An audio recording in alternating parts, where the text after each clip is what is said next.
Welcome, everybody. I would like to welcome all of you to the Town of Loomis Land Use Subcommittee meeting for Parks and Recreation. It's June 24th, 2021, a little after 6.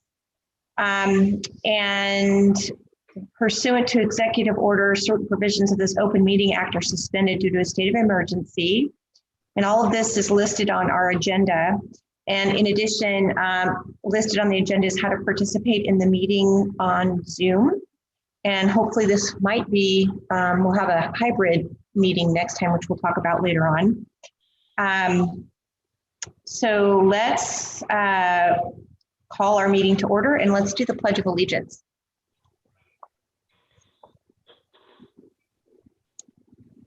I pledge allegiance to the flag of the United States of America and to the republic for which it stands, one nation, under God, indivisible, with liberty and justice for all. Thank you, everybody. May we have a roll call, please?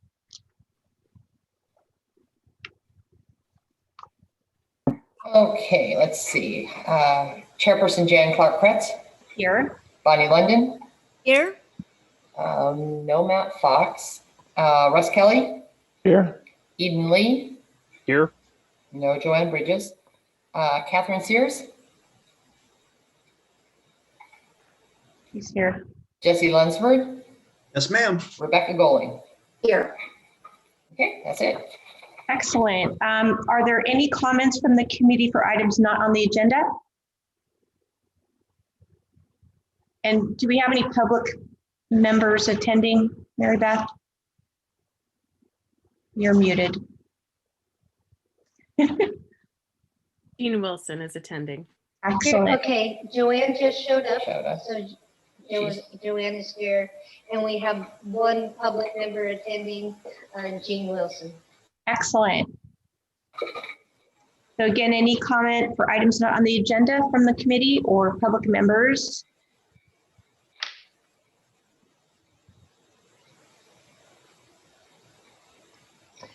Seeing none. Okay. Let's see. I now need to have a motion perhaps to adopt our agenda for the evening. Will somebody? I move to adopt the agenda. I so move. Okay. And roll call, please. Okay. Jan Clark-Kretz. Aye. Bonnie London. Yes. Russ Kelly. Aye. Eden Lee. Aye. Catherine Sears. Here. And is Joanne Bridges? Here. Okay. All right. Now we're going to move to comment on consent agenda. Is there anybody that would like to make a comment about the consent agenda? Any public members? And if not, then we will need a motion to approve the consent agenda. I move to approve the consent agenda. Second. Okay, roll call, please. Okay. Jan Clark-Kretz. Aye. Bonnie London. Yes. Russ Kelly. Aye. Eden Lee. Aye. Joanne Bridges. Aye. Catherine Sears. Yes. Thank you. All right, thank you, everybody. We're going to move right into committee matters and hand it over to Mary Beth. Yes, okay. Welcome everybody to our 4th meeting of the Parks and Recreation Committee. I believe it's the 4th one. Don't let me speak out of turn here. It's been a heck of a day. At this time, I would like to turn it over to your technical staff, Mark T., to begin his PowerPoint presentation and element review. Take it away, Mark.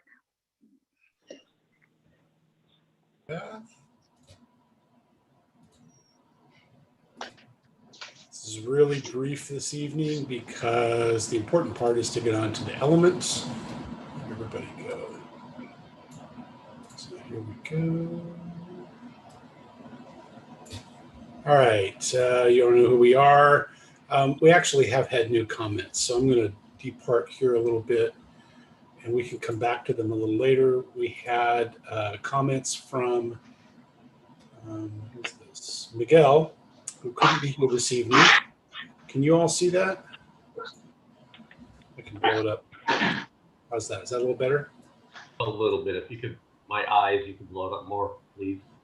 Well, I don't know if I can get them that big, Andy, but I'll try. Hang on. Why are you in the way? There we go. How did you get in here? How about that? Does that work? Yeah. Okay. So Miguel had 5 comments. The money for the park acquisition we only used for land the town will own. This came in today. Small pieces of land not to be used for parks, but rather one large park to be used for rather than a couple of parks and not provide required facilities. That the park contain features needed in a neighborhood park. I believe that's supposed to be such as tot lots, although it's Miguel, so it could say they suck as tot lots, but I believe that's a typo. Athletic field, picnic area, and court game space. And then Mel gets into whether or not 5 acres of parkland per 1,000, and we'll talk about that a little bit. And the 3 acres per 1,000, again, tying it back to the Quimby Act. And the 5 acres of passive and 5 of open space. That was a recommendation out of one of the previous studies, is unrealistic, and he has a comment on that. So that was one from Miguel that came in today. And then a person by the name of Roger Smith had this comment here. Please consider, I don't know, I don't recognize this numbering, but it may be in fact in it regarding tot lots. He doesn't like the words allow for, and I agree. If it's in the general plan, it should be directive. But it says the town should require tot lights in developments with greater than, say, 20 homes. This may be something we'll talk a little later in the presentation, but I did want to say that we did receive a couple of comments, and I wanted to share them with the community. So I will go back to my brief presentation here. Get out of the way. So one of the things that would be good to come out of this meeting would be an established parkland ratio, so we can stop the back and forth and just build from that. And then a discussion perhaps on the part of the committee on what you would like to count as parkland. And then we can fiddle with the brief number of implementation measures that are in here. And I realize that you only just received these today. And so you probably want to ruminate on them based on the discussion of the committee as we move on. So you've seen this before. This is everything that's there. This is the current ratio of parkland, 5 acres per 1,000.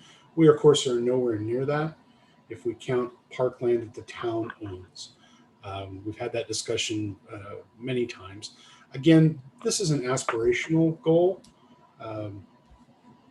It's what we would use to set our sights on for a new development, in understanding that we would work toward correcting this deficit for the existing land, but it's entirely up to the town what you would like to do.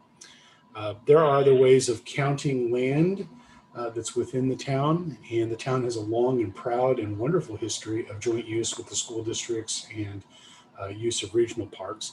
And it's really up to the town how you would like that to continue, and whether you want to count that land, understanding that what's good for the current residents will also be good for the new residents. You can't have 2 standards in your general plan, one for the people that already live here and one for the folks that are coming. So it's one of those things where if we count them, then they have to be counted for everybody. And we'll work out how that works. But at the end of the day, I don't know that it's going to matter all that much to the town as long as you get the open space that you'd like. And then I did find and summarize all of the data from the joint use agreements, and that is in here. So this is the data from the joint use agreements. These are the dollar amounts.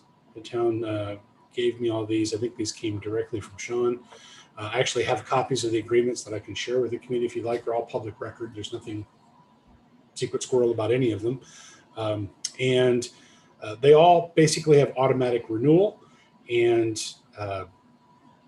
they're all in play. Of course, none of this open space can be used while school is in session. And that isn't just your normal session. That can include summer schools, special events, those sorts of things. So these really are very limited spaces for open space. So for example, Jesse, they're not going to let you and me wander around the school while school's in session using it as a park. It's not a good place to take your dogs.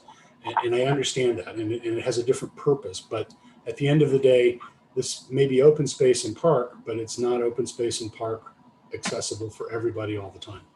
And if that matters to the town, great. And if it doesn't, that's great too. We can put that in the element. This information is also in the draft element that I believe Mary Beth emailed out earlier. Again, I don't think it will stay in the element. I think it just belongs in the settings section, but I wanted you to have it as soon as humanly possible. Real quickly on this one, I put the cost of the town, but you can see a lot of this investment was made quite a while ago. So you'd have to figure that out. But and a lot of some of it was grant money, some of it came out of the town coffers. And in most instances, it was just a small portion of what the district spent on that particular improvement. But I did include them because I know that was part of the discussion during one of our previous meetings. Jesse has a question or comment. Mark, on that page, what do you mean by can be sold unilaterally by the district? It's a clause in the agreement. It's just basically a note. Essentially, once the initial period of each of these is done, the district owns those improvements and can pretty much do what they want with them. So if they want to surplus the land, they can do so. This one was an issue because there was some land, and then there's an agreement to sell clause in there. So if the district surpluses the land, it almost reads like the town gets first right of refusal and doesn't have to pay for what they've already paid for. So it's probably oversharing. You'd have to read the agreement to find out what it means.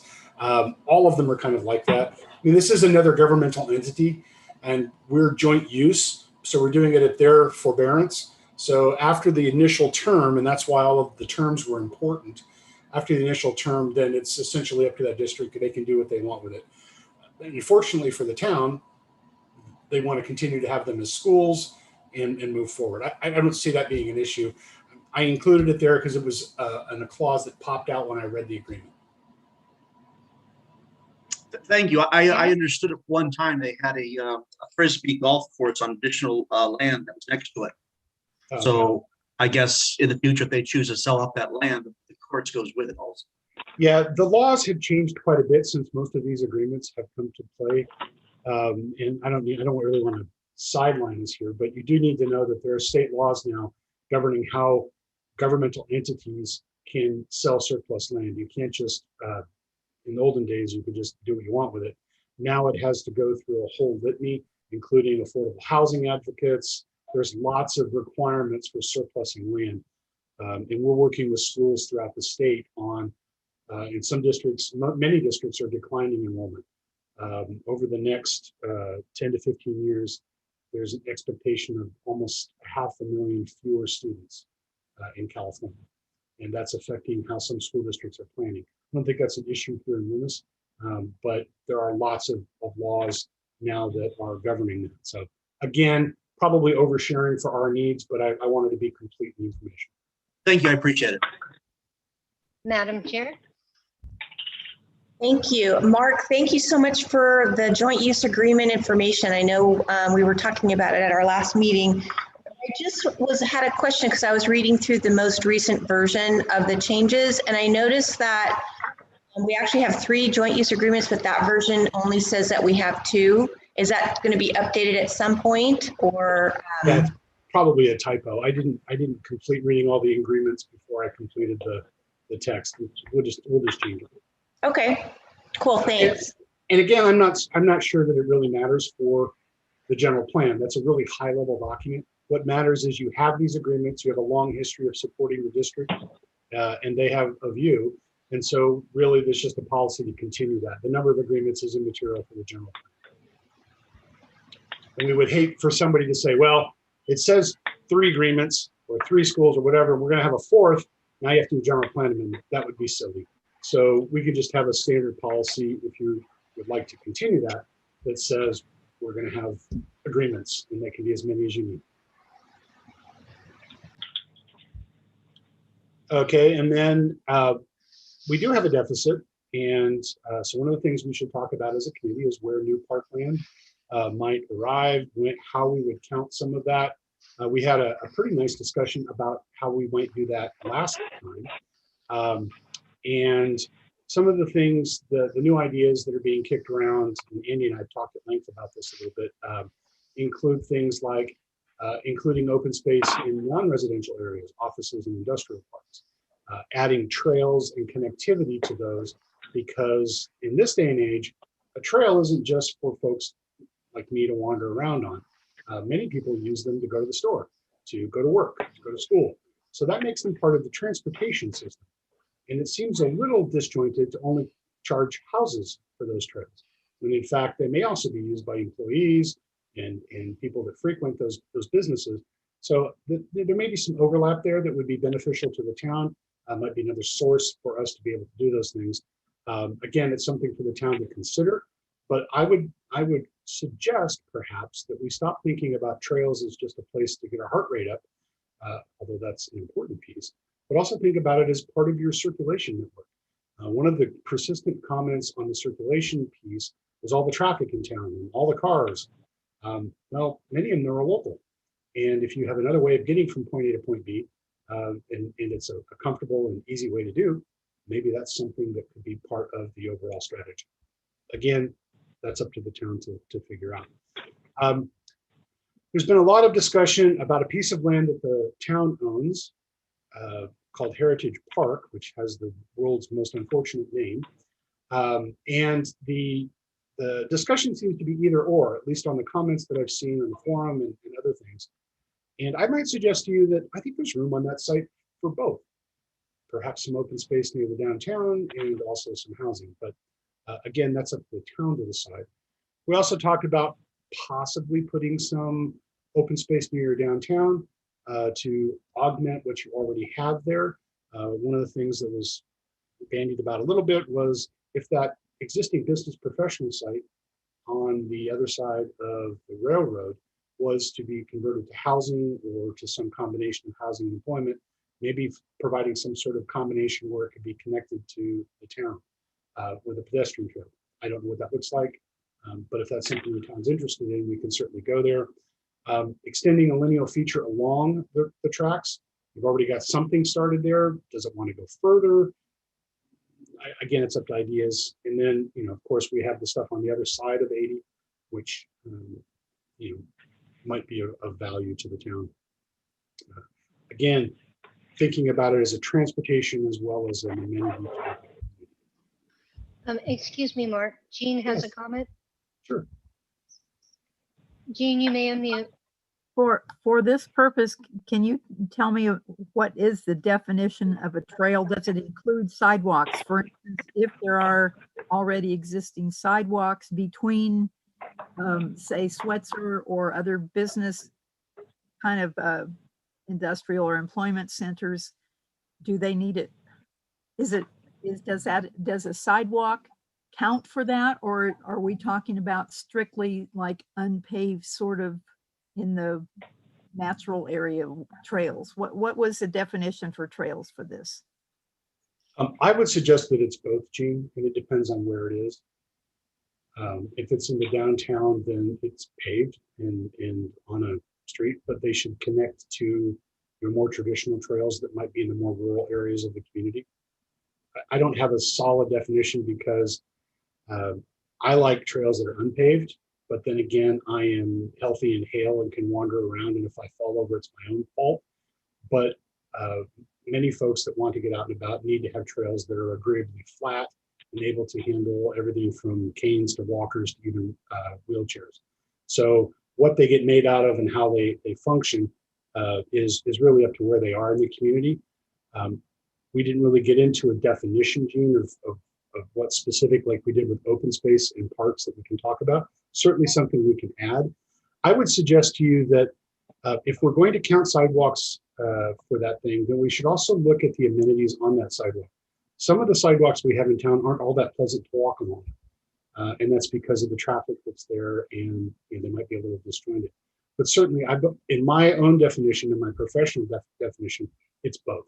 It's both paved and unpaved, and any connectivity in between. I guess I was thinking particularly about adding policies for that to charge industrial employment centers, and if there is already adequate sidewalk and maybe even bicycle to get there, should they be charged for trails, which don't really, if they aren't really impacting getting to the places that we want to get, unless you're just saying, well, they need to be able to connect to natural areas. Maybe that's what you're getting at. What I'm getting at is most of the sidewalks are not how people would get there. I mean, sidewalks that go along roads aren't the fastest way to get to some place. People will tend to find a pathway that goes through an area, hopefully along the creek, and could in fact connect those areas, both homes and employment. Again, it's just an idea. It's probably a combination of both. Maybe there's some trails that would be part of what they would have to pay for, and some that don't. Again, it's just an idea. Some communities are doing this because they want trails along power line easements or creeks where people would prefer to walk than along a busy roadway. And we do not have a current definition in the glossary of trails. Right. So maybe that's something we should add to our list of things to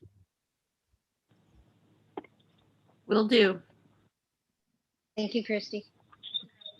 I wanted to note that the air GHG element has a number of policies about trails and circulation that would tie in with this, along with, as you noted, Mark, the circulation element. So there's a whole lot of reason for these, and I think what we have to do is kind of think, what is, in Parks and Recreation, there's a purpose really more for open space recreation uses, but there's going to have to be a linkage to these other uses specifically for transit and hiking and bicycles to reduce GHG impacts. Now, I'll actually go out of my way and walk a longer trail if I can avoid walking next to the roadway. Just my own personal preference. Part of it's getting my steps in, the other part of it is breathing exhaust sucks. So it's just, okay. Madam Chair has a comment. Yeah, thank you. Just talking about the glossary and the words that aren't in there yet because we haven't defined them. Anders, I'm wondering are there any on that list at the open house that are relative to Parks and Recreation? It's about 10 words. I didn't know if there's any that we needed to focus on in addition. I'll have Christy respond to that because I believe the information during the forums was incorporated into the glossary. And in the glossary, you'll note some of the definitions come out of, I believe, the 2006-2010 recreation plan. That 2006 was not adopted. I think 2010 was. And there's some questions on definitions of that were in those documents that were not adopted by the town. So that's also in the glossary. Chrissy highlighted those.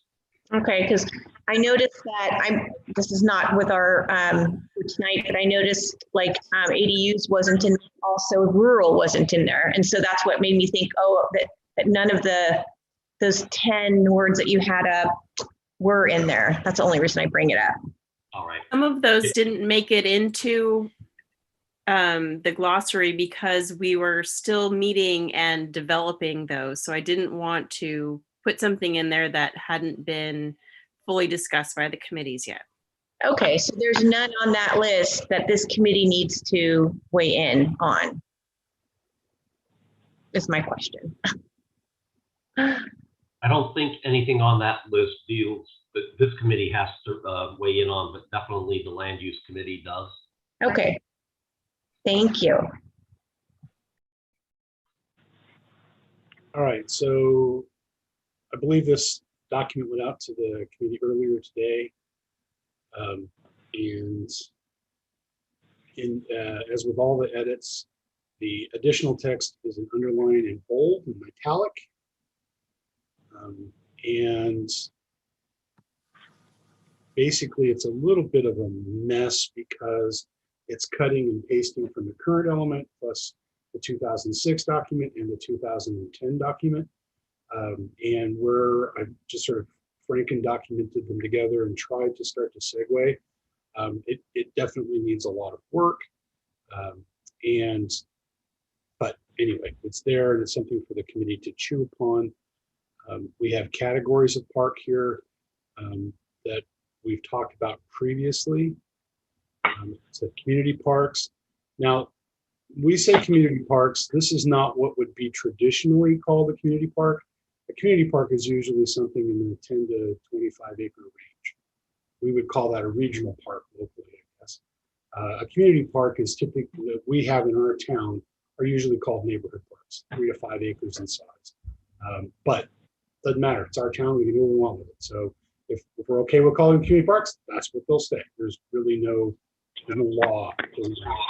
I'm just letting you know, if you look in somebody else's plan and you pull up a community park, you're going to be a little surprised at all the amenities that it has, because it's usually a much larger piece of land. So just saying that so that we look at everything. These are the types of things that might appear in one of our parks. This is not a comprehensive list, nor is it meant to be. But if there's something specific that the town would like to make sure gets mentioned so that you can point to it at a grant or do something later, this is the time to enter these things. Joint use facilities. It was really neat and encouraging to see all the different joint use agreements the town has had with the school district and the tight relationship the two have. That's wonderful. And so this element clearly continues that history, assuming that's what the town wants. And then we've gone to regional parks and facilities. These are all outside of the town. There's nothing that I'm aware of that's inside town on these, but they still are part of the local vibe, if you will. And you know, they're currently very important to the town. And then I included this one here called other spaces. They might be anything from oak preservation, whatnot. These might be more appropriately, this might be at the beginning of an overlap with the conservation element, as Andy was talking about, or others. Again, these may include trails, they may not include trails, but it's kind of nice to have them here. These are the definitions that we talked about last time. That's why there's a note here that says per the committee discussion. So please wordsmith that to whatever you'd like, and I can stop here if you want to make changes to this, Madam Chair. So Mark, even on the above verbiage, are you wanting to point out anything? Because that's right there is where I saw the joint use agreement facilities. It says 2 instead of 3. Oh, okay. And I know you said it didn't matter, but I just wanted to point that out. It isn't necessary. The number isn't necessary, but thank you. That is a good point. And then committee members, let's discuss the definition of park. How do we feel about this? Would it be easier if I took the comment out so you could see it?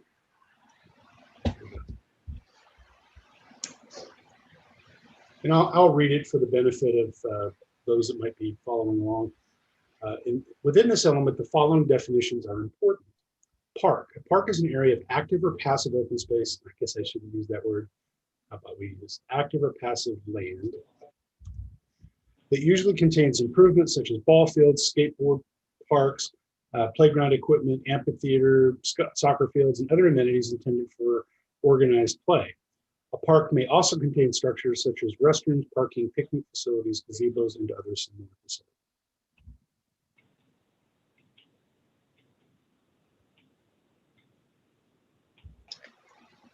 What about parks that are just parks with grass? No, it says it usually.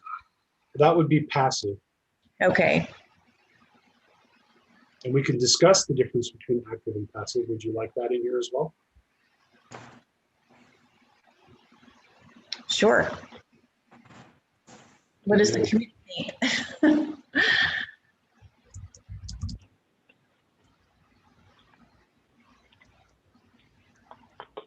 I think I'd like an explanation between both because you could be a passive park if you're just grass field, but on Saturday when the goalposts go up, you're now an active park. Yeah, just don't play frisbee on a bocce ball court. Those old guys will throw heavy things at you. But yes, you're absolutely right. I mean, honestly, I'd take my dogs out to a ball field when nobody's using it and throw the ball around. But in terms of our definitions,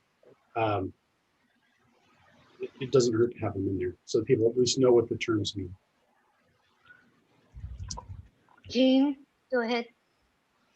I was wondering about specifying organized play because some of the uses of parks are really they're not all for soccer practice and things like that. Some are just individual use. So, you know, a family is they're just there, or somebody just taking a walk in the park. So if we're going to, do we need to limit it to intended for organized play, or should we say individual or organized play or individual use or something like that to indicate that it's not only team kind of things that are going on? Totally fine.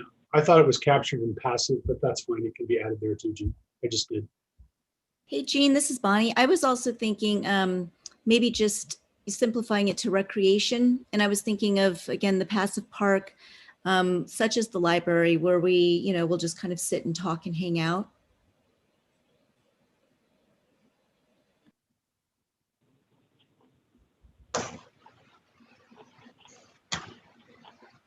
It seems like as we're looking at active or passive, the active parks are ones that you're typically going to schedule if you're some kind of league activities or that thing, and the passive seem to be more unscheduled parks. Mm-hmm. Although if you have picnic and gazebo facilities, often those are scheduled for use, but that's probably being a little too pedantic for us. So I'm fine adding however you like in here. It's whatever the town wants to put. Every community defines these differently. Just for reference, I did add passive park and active to the glossary. So there are definitions that were taken from the 2010 Parks Rec and Open Space Master Plan. Cool. I'll use those in here then. Eden has. Sorry. Had a question. Do we have any idea as far as when for active parks, how much revenue is being generated from the organized activities and how much extra cost that is compared to a passive park? Do we know what those numbers are?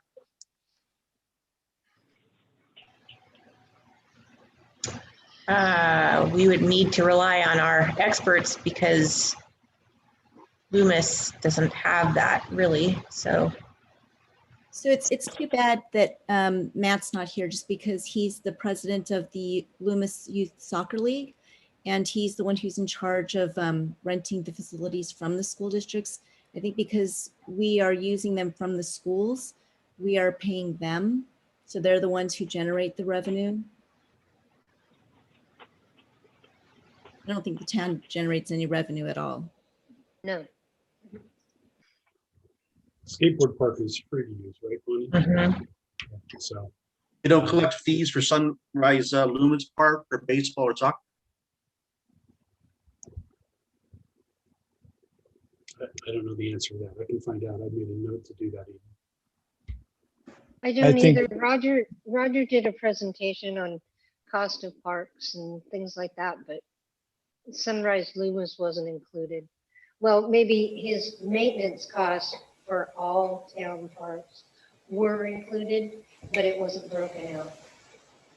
You know, Jesse, there might be a small fee attached to that. I do know that annually the baseball team has to come and fill out a permit application. It's just an application form and basically select and reserve their time. I can check with Cricket tomorrow and get that information out to you. I know it's nominal if it is anything, Oh, no, not, I would just, Mr. Lee had a question about that. That's why I brought up Sunrise Oh, Park. got it. Okay. I just do know that if anyone's using it on a regular basis, like, again, the baseball team particularly uses it, they do have to come in and they provide a liability form and that kind of stuff so that, you know, we know that they're there and that's what's going on.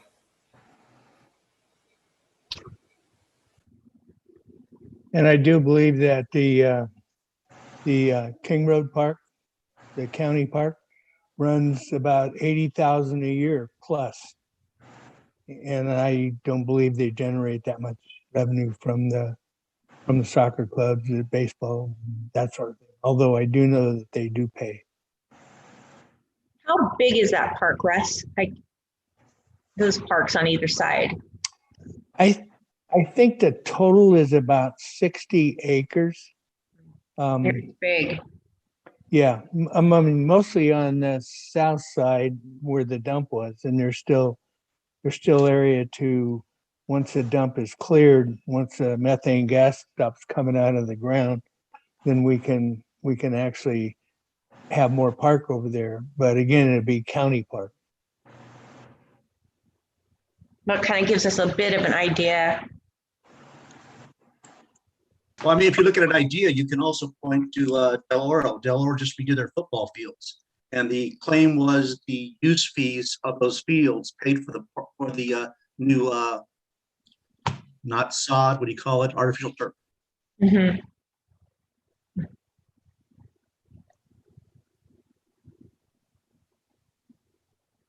Was there a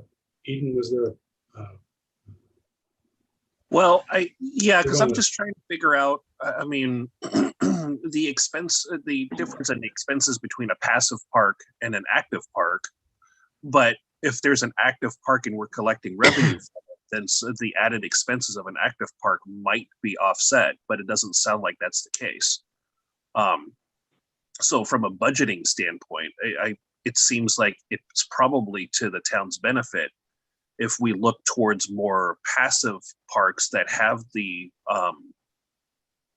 flexibility, I guess, to have active, components to it, rather than building active parks. But that's just a thought that I was, starting to try to form.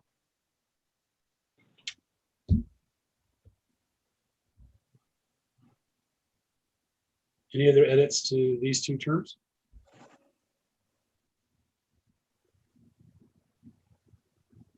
Well, did you want to go back and put in Bonnie's suggestion of just for recreation rather than organized play or individual use?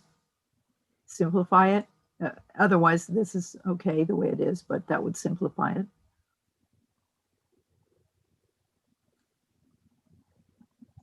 Whatever people think. Sounds good to me.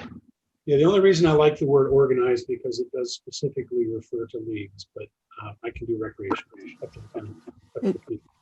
Either one's fine with me, whatever the committee wants. After learning that you were once an English teacher, I bow to you. Oh, I'm sorry I said that. It's a badge of honor.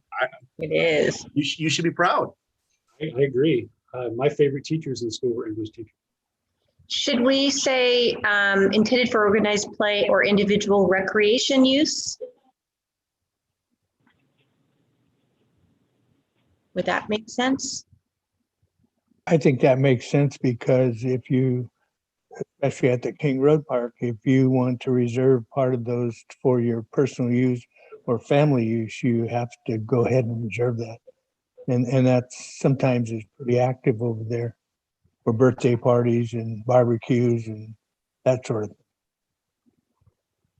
You could probably take off use and just say recreation. And what I'll do after our meeting this evening is I'll send this directly to Mary Beth and she can get it out to all of you so you can think about it and then we can finalize it later. So don't feel it's your only opportunity to wordsmith. And I changed that. So actually, with the parks, now that we own the library, I'm wondering if we can include some of the property around the library which will add some acreage. Not much, but some. I'm down with that. Is that something you want to do here? Do we know I think how it's an big it excellent is? idea. Yeah, Is that land owned already, Bonnie? By the town, I believe so. Mary Beth? I don't, is it gone through and has it been gone through escrow completely?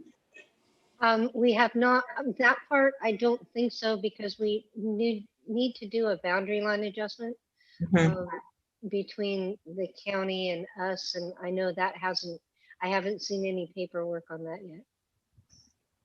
Yeah, but that's a great idea. It's a good point, Bonnie. And actually, if I recall with the general plan amendment, didn't that become officially parkland with the village general plan amendment? No, they were adding that 1 acre of parkland behind the library. So there's even more land, actually. It'd be 1 acre plus the area around the library. somebody's going to need to give me that information because I don't have that. That's just zoned at this point, and we have to get it when the project goes through. I think that becomes official. Then it doesn't exist. Yeah. Mary Beth, what's the status on the land near Kneisel? I believe the town got some open space land next to that. Next to the library? No, Kneisel's. Oh, yeah, the wooded area. Correct. I want to say that might be 3 acres. Okay. But it's just open space, wooded open space at this point. Yeah, it's open space. It's not improved. It's probably not even accessible very easily. No, it is wetlands and all that kind of stuff, so. No, but it is owned by the town now. More likely for the conservation, Andy, or do you want it in here? Right. It is open space, I believe. But if it's not accessible. I mean, honestly, I'd hate to put it in here and then have it trampled by a bunch of folks that think it's a park. I think, Mark, just put it at the back of your head as we talk about these things, and we just need to capture that is there so we don't forget that the town owns that land. And Anders, where is that land again? It's would be north of where the buildings and parking lot are, I believe, up to the railroad tracks. Yeah. It's the corner of Sierra College and Taylor. That corner. Got it. Okay, on the northeast side, Behind the former Homewood. Oh, got it. Between Oh, yeah, Homewood yeah, I and know. RV Park. Okay, I know what you're talking about now. Thanks. And along the ravine. Right. The library does have 1 table in the back.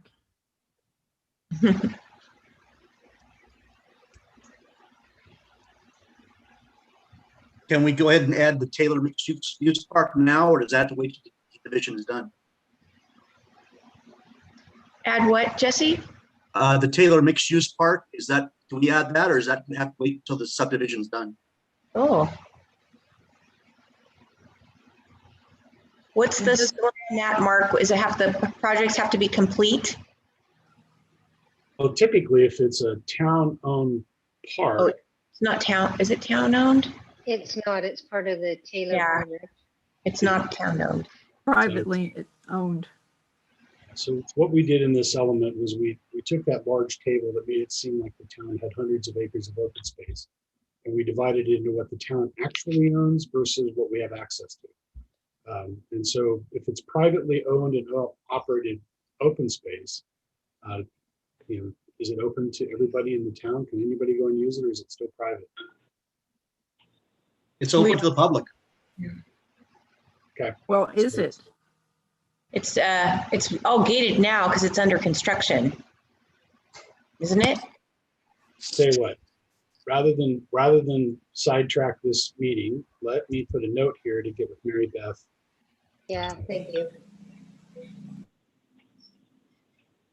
Because just like everybody got all excited about Montserrat when I read into it, it's not open to the public. So as far as I'm concerned, it doesn't exist. And for our purposes here, you can't, Jesse can't go wander around it. Of course, that's assuming you don't live in Montserrat. Sorry, Jesse, if you do, but Jesse can't go wandering out there because he's not permitted for the conservation. So I wouldn't include that in this as an amenity to the town. But if the Taylor Mixed Use Park is in fact open to the public, then by all means, it should be included in our inventory. But I'll get with Mary Beth. Thank you. Any other land that I don't know about? If you think of it, shoot Mary Beth an email and we'll make sure it gets in here. I'm loving the fact there's a park in the library. I can think of nothing better than grabbing a book and going out and reading. People do that, I assume, still in libraries. Okay, and this kind of explains what it is and where they are. And obviously we'll have to add something for the library park. Library Park has Wi-Fi. Oh, sweet. Although I have to tell you, I'm old and I'm outside under the trees. Wi-Fi is the least of the things I want to look at, but I get it. I'm old.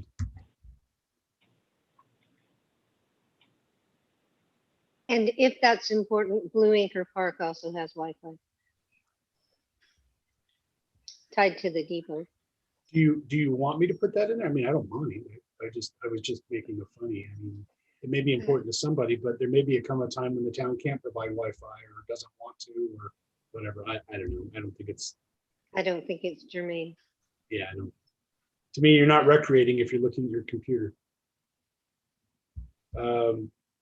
Okay, and then this is just about the joint use. Again, this information is overkill for a general plan element. We don't typically put this in here. This came out of the PowerPoint that I showed you earlier. I just wanted it here so that the community could see it. My recommendation is that it get moved to the setting document. So if somebody wants to see it, it's there. But likely this will change. You'll add agreements over the years. There may be some that expire and you replace them. It would be silly to have to do a general plan amendment to keep this current. And so this is the sort of thing that we would clean out of your element and have in the settings section. We've already gone through all of this. The only reason this is like this is we modified the tables to have other things that were going on. This is if the committee remembers, the text that doesn't have any underline or strike through or what have you is text from your current element. So I tried to keep as much as possible in there and work things around. These are the regional parks. Where is Winters Road? I'd have to look it up on a map. At the intersection of King. That's right. And Winters. Okay. I think isn't that where the airstrip used to be or is? Along the freeway. I don't know, please. I should have had this up earlier. I apologize. I can't tell you now. Why is it Not surprising. I don't recognize it outside the town limits, but. No, I think the South Park, the intersection's Ong Street, ONG. I'm not familiar with Winters. Yeah, Ong is, I think there's some branches down that road, and I think Winters is Winters is way up on the top by Boulder Ridge, isn't it? Well, Ong is the access to the South Park, the park that's on the south side of King. There's On and not seeing it labeled Winters. Is it? I think Mark, when I search Winters, it comes up at the same pinpoint as Ong, which is interesting. Yeah, that is weird. So should it be Ong? It's definitely place? Ong. Ong as opposed to Winters? Okay. Right, because the street sign is Ong. Yeah. I was thinking of Holsclaw. So this is Ong Place, according to the map, or to the aerial I just had up. Okay, good catch. Thank you.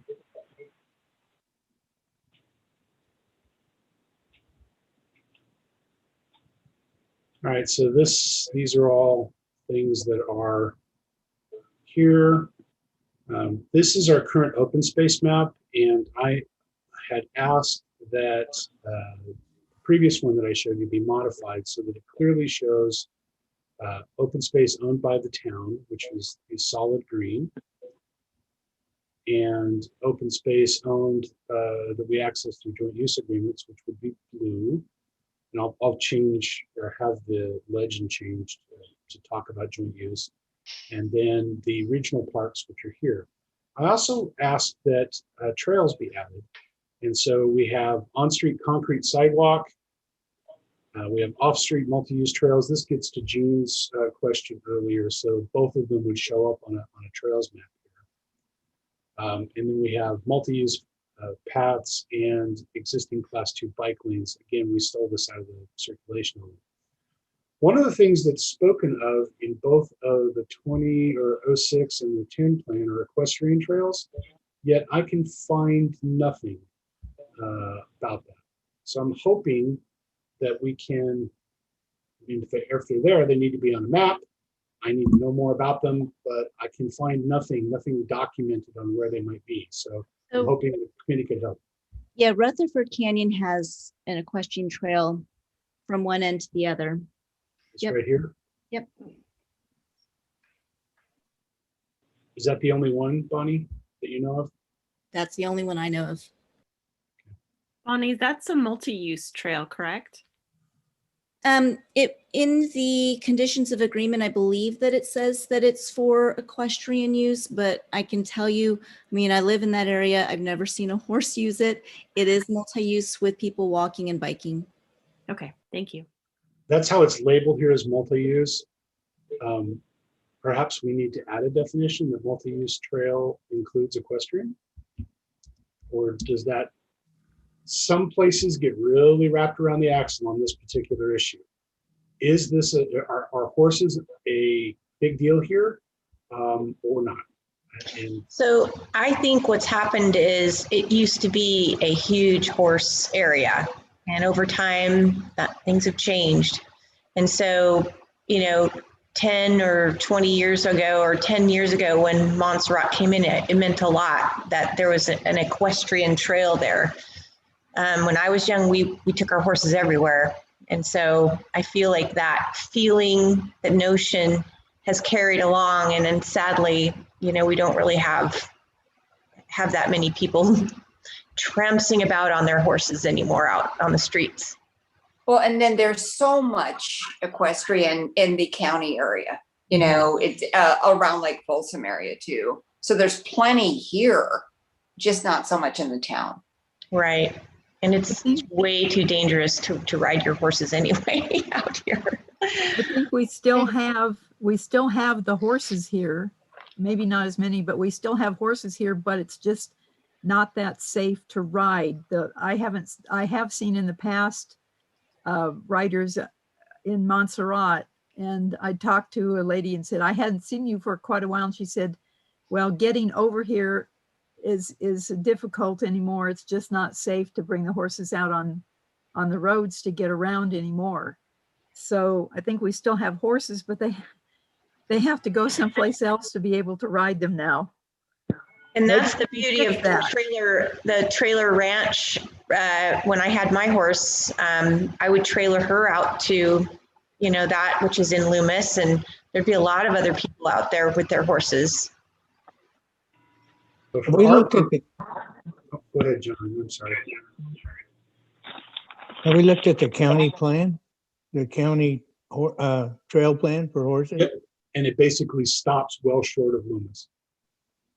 So that's something else that I have to dig a little further into, because there don't appear to be trails or equestrian trails that go through, at least that I could find, Russ. It doesn't mean they aren't out there, but I've not been able to find them. I've just been told anecdotally that there's all these trails, and yet I've not been able to find a single map. I went on the Loomis Basin Horsemen's Association page, and it has wonderful trails, as the chair was talking about, but they're in Folsom, or they're around Tahoe, or they look really exciting, but they're not something. They don't seem to go into town. Well, they're a lot closer than that. They're really in the Loomis Basin area, east of Auburn Folsom. Mm-hmm. Again, I've not got any county trails that extend through the town. I think it was a matter of funding, be able to secure the property to be able to do that. And it just kind of went by the wayside because nobody could afford it. There obviously are riders that ride around in Loomis Basin Park with evidence thereof. Well, yeah. Well, there's a stable right over at the end of Long Drive. So for our purposes, do we need to keep the pretense and include as part of our trails plan equestrian? That adds considerable expense to building trails. I had a question regarding the multi-use trail through Rutherford Canyon. Is that private or public? That one's public. The trail on Rutherford Canyon's public. Okay, thank you. Is it premature to add the library when we finish the equestrian discussion, but not to go without asking that eventually? It may be. That's one I want to get with Mary Beth and find out what the timing is on that. Yeah. If it's imminent, then I can put it as pending, or we can make a policy. I just think it's so exciting to have a park near your library that I'd like to make sure it's mentioned. So maybe it doesn't go in the existing and it goes someplace else. But that's a good point, Paul. That's why I have that note. Okay. If we put it on the chart, we should also put it on the map, though. Yes, you're absolutely right. Jesse, go ahead. Today we got a new version at 1:30 of the paperwork. Yesterday's version had an area called other space. It's still here. Okay. Did I lose it? It's right here. It was a whole page on the previous version. And one of the areas it talks about, it says, in addition to these trails, Placer County and Loomis Basin Horsemen's Association have also officially designated equestrian trails in the area. Trails are designated along Bray Street, Barton Road, Laird Road, and other areas along Secret Ravine Creek. Yeah, it's down here. Okay. It's in here, Jesse. And this is why I have this note. I could not find any of those. I mean, to me, it's very important because if there's already an easement place along Bray Street, along Laird Street, along Barton, that's already part of this, it could become part of our trail system. You're absolutely right, but I could find no record of it. That's why I'm asking the committee if they know of it. There's nothing on the Loomis Horsemen's Association page. Now, admittedly, I didn't call anybody from there. And I probably will now that this is more of a discussion. That's all down here. Well, I think if it was the previous document, someone had some idea that it existed. And if it does still exist, I think it's a very important part along corridors that are heavy with traffic that could use easements with trails, walking trails, and bike lanes. I don't believe there's any easements there. I'd be surprised. Yeah, there's no easements there. I don't know. I just know I volunteered a couple of years ago with Placer County to do a trail clear. It was at Horseshoe Bar from Auburn Folsom going toward the lake. It had been ignored for years, and finally the county realized what a piece of gold they had, and they had to go back to homeowners and reassure them that there's actual easement in place. And they create a trail that's 5 feet off Horseshoe Bar Road and allows you to get back to the sidewalks. Yes, Jesse, that trail is there, and it is. So if you want to walk to the lake and not want to get run over, right. I've taken that trail. I've used it, but it's not in the town. Right. But all I'm talking about is it didn't exist 2 years ago until the Oh, county really? did their research. I was part of the volunteer group that went back there and cleaned all that trail out. Well, thank you. And the gentleman from the county who gave us our spiel before he turned us loose said that this was months in negotiation because someone discovered they actually had an easement, and the county had to go back to all the homeowners because some of them were not happy. They believed they owned the land all the way to Horseshoe Bar Road. Oh, really? That's So fascinating. the county had to be firm but polite, and that's Yeah. how we were able to come back in. And he said, while we were Yeah. trimming, if anyone ever came up to discuss it with us, to refer them back to the county. Yeah, because it goes through like blackberry bushes and, it's been cleared. I couldn't imagine any homeowner using it for anything, but that's great. It's here. So if you Farther. if you take Horseshoe Bar, and it's Horseshoe Bar east of Auburn Folsom, Oh, so towards the lake. got it. It's So on it's the off- south. It's off on the our map. south side of the road. Off our map here. Right. Yeah. I know it's not part of the city. I just was using it as an example that sometimes counties and cities don't realize what they really are entitled to. And No, you're right. Here was a perfect scenario. Yeah. And I will check. And as each house gets sold and gone through that, people just don't even pay attention to those easements. And what's interesting is when I was a little kid, a lot of people ran their horses over there off of Brace down there by the creek, which is kind of, I think, with some of the areas that they're talking about. So it would be interesting to see if there was actually something there. We'll check. The fact that it's mentioned makes me wonder if there was some plan someplace that people knew about at the time of this general plan, and then got I don't know, buried or something, and nobody knows where it is now. Yep. But the fact that it's mentioned is strange. If the Loomis Basin Horsemen Association doesn't know about it, then did the town know something at the time? I think it has to be in the Placer County archives for the Placer County Parks Department, because I spent 20 years on the Parks Commission, and we always tried to put trails there. We never did purchase any trails. We never purchased no property for trail. We had a plan, and the only place we actually got property was I think it was in Meadow Vista.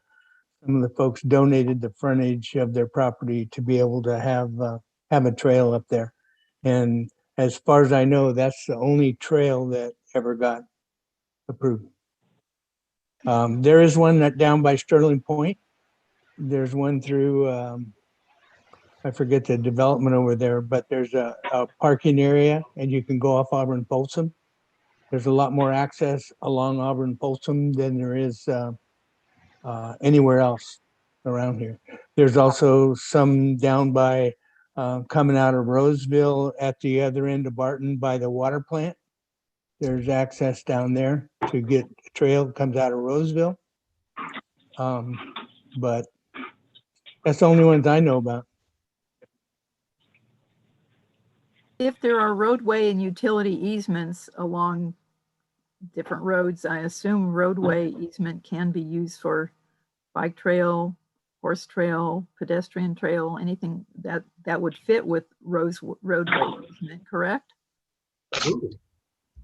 Well, I will say absolutely with a caveat that it all depends on what the easement says. But if it says roadway, that usually encompasses any mode of transportation, including our friends the horse and also mountain bikes and other things. So yes. I will look, Jesse, that's an interesting point. They do often get forgotten. I wouldn't necessarily, sometimes things get into general plans that are very aspirational.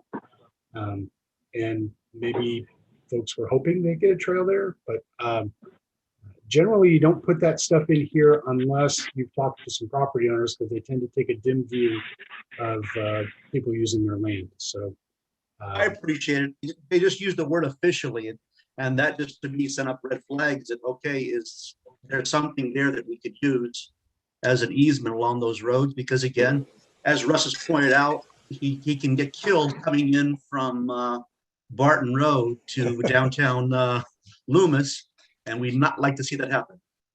Correct.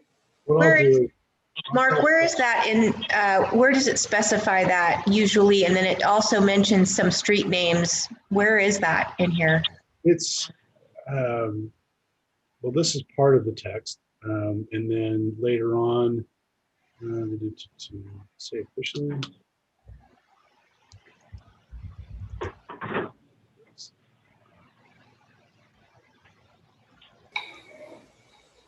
What are you reading from, Jesse? Because this is the exact document that was sent out earlier. That's why I'm. Oh, no, I was good. I actually read ahead of time. And the paperwork I have was when Mary Beth sending it out last week. I read through the documentation. Then this afternoon at 1:30, I had a new documentation sent, and that one skipped other spaces altogether. So it's under other spaces. Yes, on the copy that was sent out in version, or sorry, not version, but in section 8, Parks, Recreation, Open Space last week. Since I didn't send one last week, I have no idea where that came from. Yeah, I was trying to be good and actually read this ahead of time. I didn't even get the new version today. Come on, Jesse. That's what happens when you're proactive. You know, one of the things to note is that it kind of comes into play in the future is whenever we do developments or we have any kind of projects that happen along the roadways, we do try to the public works director as part of their conditions is a dedication of easement way for future development. So we may have a zipper effect of future trailway available, but it's just pieces of a zipper until enough of them get in a row that we have enough to actually do something with it. It's kind of our one time to actually capture some land. I love that idea because in the future, long after I'm dead and gone, someone's going to have a great park system that takes your trails to your schools, your open spaces. Exactly. One piece at a time. Exactly. Thank you. Yeah, absolutely. And that kind of puts the kibosh into it. We'll never get it, so let's not try. You have to take the very long view of your community that it may be 100 years, but you'll eventually get there. Jesse, maybe you could take a copy of that section and send it to Mary Beth so she can send it to Mark.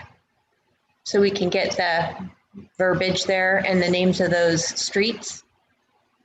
Mark, it's from the June 14th version that you gave us, and it looks like it's text that was added. It doesn't look like it's the original general plan text. Okay, I wonder if I took that out of the 2010 plan. I'll have to take I think that's what it's from, maybe the Parks and Rec master plan. Got it, which would then even further suggest to me that maybe it's aspirational, but I'll take a look at it. Okay. I'm like, I only sent one version of this that I'm aware of. I didn't send it to everybody else. And then this one we modified this morning by adding a clearer map. That's the only change we made. But you got me, Jesse. I was trying to pull a fast one by eliminating your trails. Sorry, man. Oh, no. You were complaining at the beginning about it being unorganized. This version is much better organized than the last version. I love this version. Well, we're getting there. Okay, so again, I could find no Loomis Basin Horseman Trails Association master plan. And it may be that they simply have gone to a different methodology where they have individual trail maps. They have a geologist that does this. They are amazingly detailed. I was stoked. I wasted some time reading through them. They were pretty nicely done. But if you know of anybody or have a contact there that I should go to, let me know. Otherwise, I'll just use their website and see what I can find. Okay, at last meeting, we talked about providing more green space toward the center of town and the out of town. So I have added some text in here associated with that. So you should take a look at that, and it's just narrative explaining why we aren't putting parks at the periphery of the town. We already talked about bikeways and trails. Mark, do you want the committee to talk about the ratio? Yes, I'm trying to get there. Okay, well, I should get there quickly, is what you're saying? no, I thought you just passed it. That's the only reason why I said that. Did I? Yes. Well, here's the map. That's Keep where I going. was. Nope, back the other way. Right there. Yep, you're right. I was headed toward the policies, but this is good. Let's stop here and go through this. So Miguel is not here to argue with us over the Quimby Act. We do have an attorney on the call, and I'm going to suggest to you that it's entirely up to the town what you want your ratio to be. The Quimby Act applies to subdivisions. Does not apply to commercial, doesn't apply to airspace condos, does not apply to multifamily. In order to apply to multifamily, you have to go through the Mitigation Fee Act, which starts at Section 66,000 of the government code. But that's all beyond this committee's purview, and really not something you need to worry about.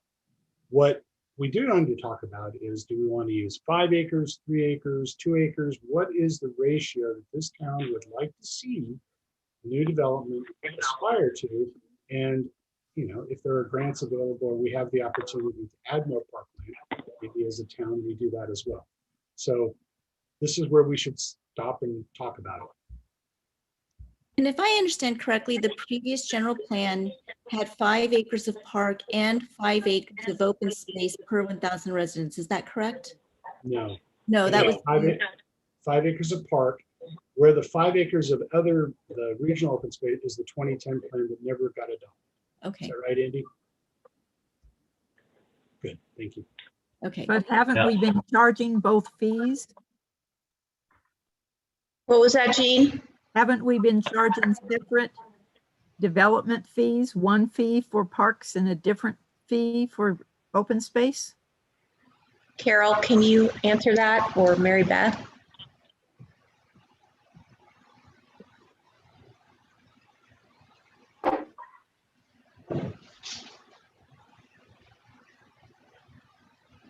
If you're answering, you're on mute. Yeah, we can't hear. There's somebody talking. Okay, let me pull up that chart. I do know that last year the fees and everything were restructured. So let me pull up that chart really quick, and I can let you know what it is that we do charge.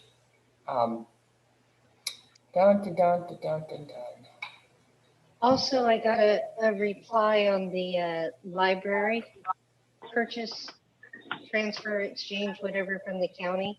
And it's currently getting wrapped up with the county, and then we'll be finalizing the mapping and the survey. Thank you. I just want to get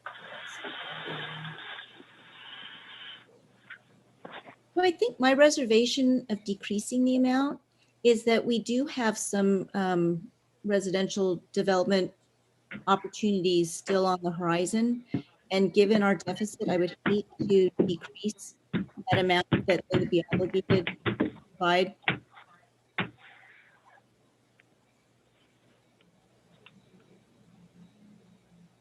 I agree with Bonnie 100%. I mean, there's only so much land left.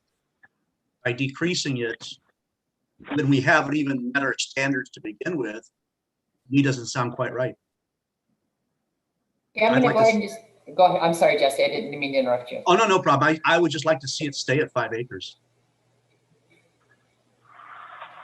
So we have in our development, in our park fees, how it happens, how we charge everybody. It is a park and recreation facilities. It's all kind of brought in here. And they changed it about 1.5 years ago. And it comes into a per dwelling fee. And actually commercial and industrial are no longer charged park or recreation fees. And it was previously This is what it says online, Carol.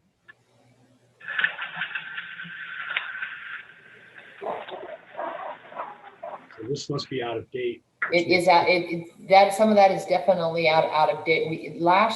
A year ago, almost a year ago, Planning Commission and the council revised their fees.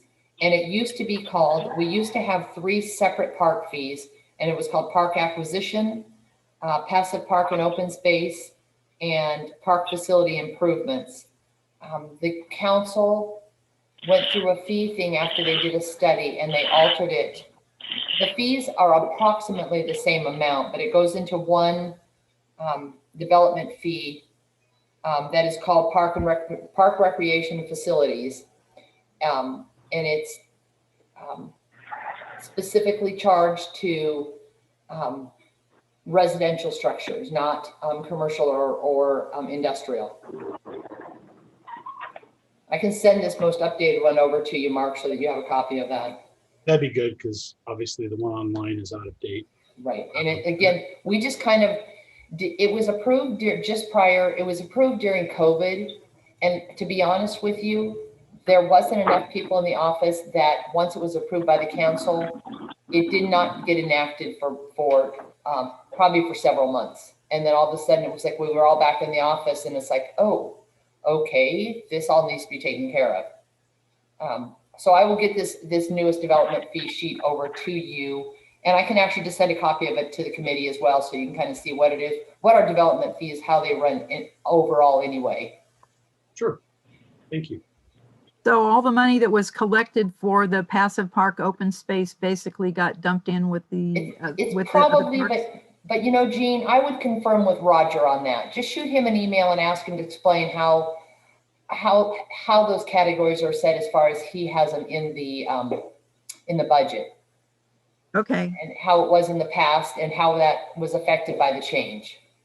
Because he would have much more information than I would. It's just that all these years we've been collecting open space fees, and they still may have a right. And they still I thought we were gonna be able to use that sometime. Well, we still may, and it still may be in the budget as a percentage formula. Okay. And so I would confirm with Roger, because I would not say that it disappeared. I'm going to say it went into a fund that he has set up to go out. So he's the man, not me. Okay, thank you. I have a question about those fees. When I sat on the Placer County Parks Commission, if we didn't spend those fees within a period of time, which was 5 years, or commit them, the developer was allowed to ask for them back, and we had to give them back. Well, again, that's going to be a Roger question. I don't know. I've never heard of that here in the town here.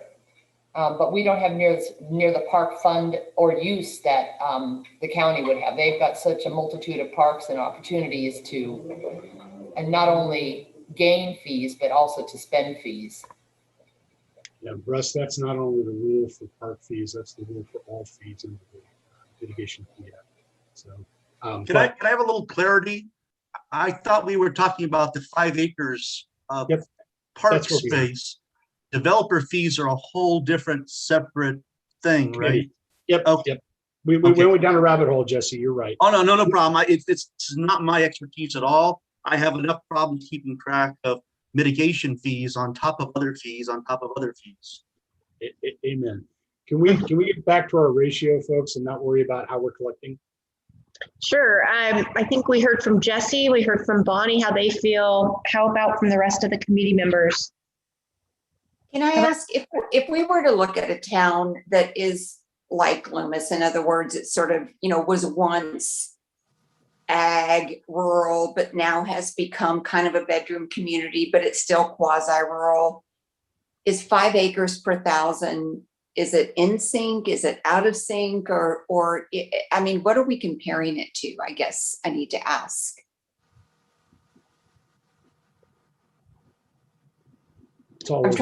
I'm trying to get a feel for, is it, Miguel says it's so unrealistic. Why even put it there?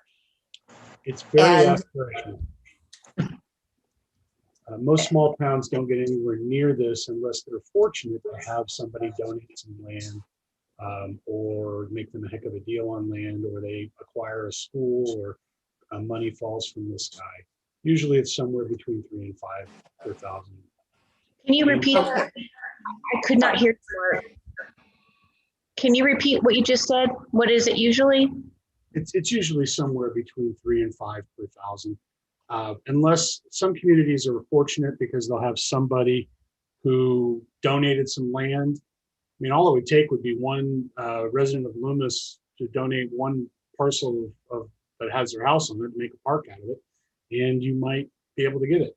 During a recession, some communities will buy property on the courthouse steps to do that. That's how you acquired Heritage Park.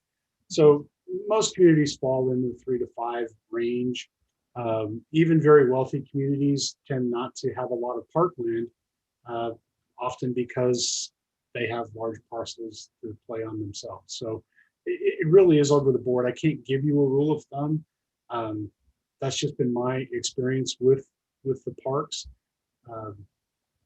So 5 is at the higher end of the range, I will be honest with you.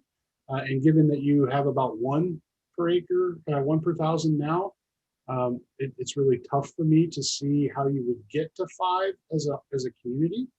However, goals are meant to be sought, not necessarily met.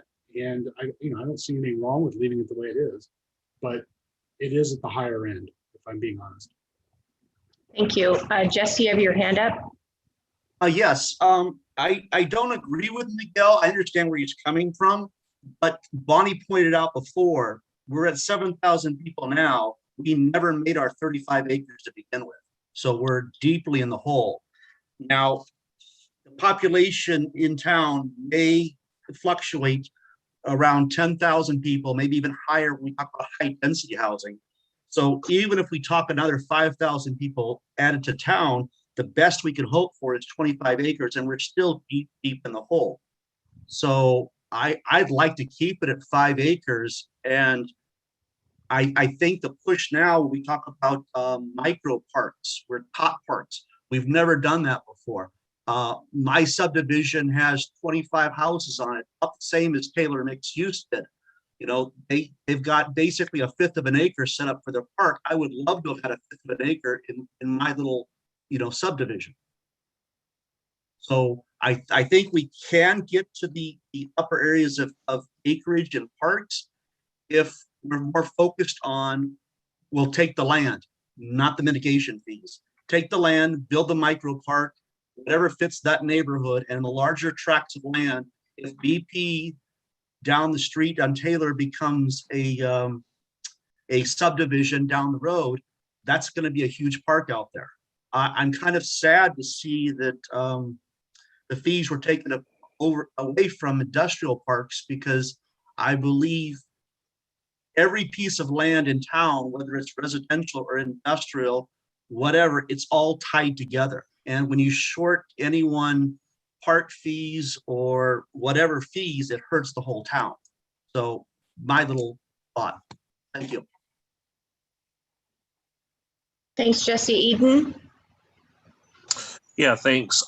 I think I'm echoing the rest of the committee, where I think it's easier for us in the short term to aim high, and we can always redirect later, whether it's 20, 30, 40 years down the road, to aim for a lower amount if we start running out of space, rather than aim for something that we deem attainable now and then try to ramp it up to 5 acres, a generation or 2 from now.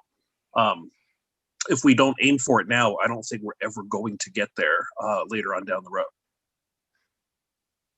Okay, and then Andreas, do you want to talk about your post you put on their chat? Oh, I was just giving an example from a number that I knew. So the city of Sacramento has about 4.25 acres per 1,000 residents. So if you kind of picture the city of Sacramento, that's roughly what something that approximates 5 acres would look like. They actually have that much parkland. Yes, there's north of 4,000 acres of parkland in Sacramento. Mm-hmm. What if we, because I mean, we have such a small amount of land, but yet we do have some big development potential. Unfortunately, we do have, but we do have an opportunity to get more parkland for sure. Maybe more like a percentage, or to Jesse's point, and maybe there's a new way of sort of looking at that. I don't know. We haven't heard from everybody though on the committee. Russ, Kelly, what do you think? I think that, the acreage that we're asking for, 5 acres per thousand, is not something we can reach unless we have city funds and we want to buy it. There's some property along the railroad tracks that we can turn into parks. There's a place in Oakdale, I think it is, has parks along the railroad tracks, and there are various uses. And so we could turn some of that that we purchased on down past the High Hand. We own all that property. It could be either commercial use, or it could be some parks also down there. And other than that, if you want to buy some, then I think we can buy it and meet the needs that we've identified as a goal. But I think the best part for putting stuff is by the library. I think it's downtown. It works well. It connects with people that are downtown, mostly the kids going to school and that sort of thing. So if we look at some property to purchase to meet our needs, then we do it there, or we do some conversion on Heritage Oak property with subdivision, and maybe we lose some housing there. So that's kind of where I stand. Okay, Bonnie, you have your hand up. Right. This was a late email from Jeff Darlington, who is the director for Placer Land Trust. And he did suggest that they would be happy to help work with the town to secure permanently protected open space and parks. So I think that there's other avenues and other partners that we should definitely consider as well. Because there's property. It's not like we're hemmed in by concrete here. Right. And the comment received from Jeff Darlington came in after 5 o'clock and hasn't been distributed to the committee or anything. So, I think our goal with that would be to create a goal or program, related to limited resources and working with other agencies and nonprofits, something like that. But it came in after, like I said, 5:22 or something. So that comment will come forward and we'll get to address it at our next meeting. Okay, Joanne Bridges, do you have an opinion about this? I can't see her on my screen. Joanne, you would need to unmute. And I'm sorry, everybody, there's so much feedback coming back that the people that mics are open, I mute you, so you'll have to unmute to speak at whatever point you're going to talk. So Joanne is okay. Okay, so she doesn't have an opinion either way. I don't know, she did not unmute. Okay, how about, let's see, And Catherine. She's phoning in, so it might be okay. more difficult. And Joanne, to unmute. I would like to see it be 3 acres, but 3 acres per thousand? yes. Okay. And then what about Catherine Sears? That was Catherine Sears. Oh, thank you, Catherine. And Joanne Bridges is the one who is calling in. Yeah, and for calling in, you would press *9 to raise your hand, or I think it's *6 to unmute. And then Rebecca, can you, Yeah, I support 5 acres, and I'm really finding some of the chat statements here regarding Sacramento's amount of land per 1,000 residents fascinating. That it basically, it makes me think that 5 acres per 1,000 is not unrealistic or unreasonable, considering what Sacramento has. Okay. So to me, this document is aspirational, and I feel like our townspeople would love to have as much parkland as we can get. So for me, I wouldn't mind. I would like to stick with the 5, and then so that's just me. And so. And we have a public comment in the chat. If Sacramento can do it, Loomis can too. And that was from Anthony Palmer.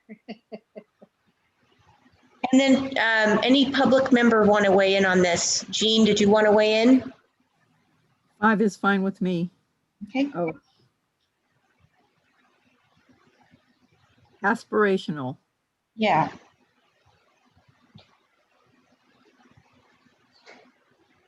So from my count, people that want to keep it the same is Rebecca, Jesse, Bonnie, and Eden, and me. So that's 1, 2, 3, 4, 5. Is that right? You should have 4. So me, Eden, that's 2. Bonnie, 3. Catherine. Catherine she wants 3, so she's different. Oh, okay. So we can't count the auxiliary members, is that right? That's correct.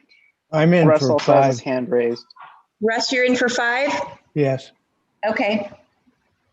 So then that's 1, 2, 3, 4. 4. And that's 5. a majority. Okay. So from that, I think we'll keep it the same.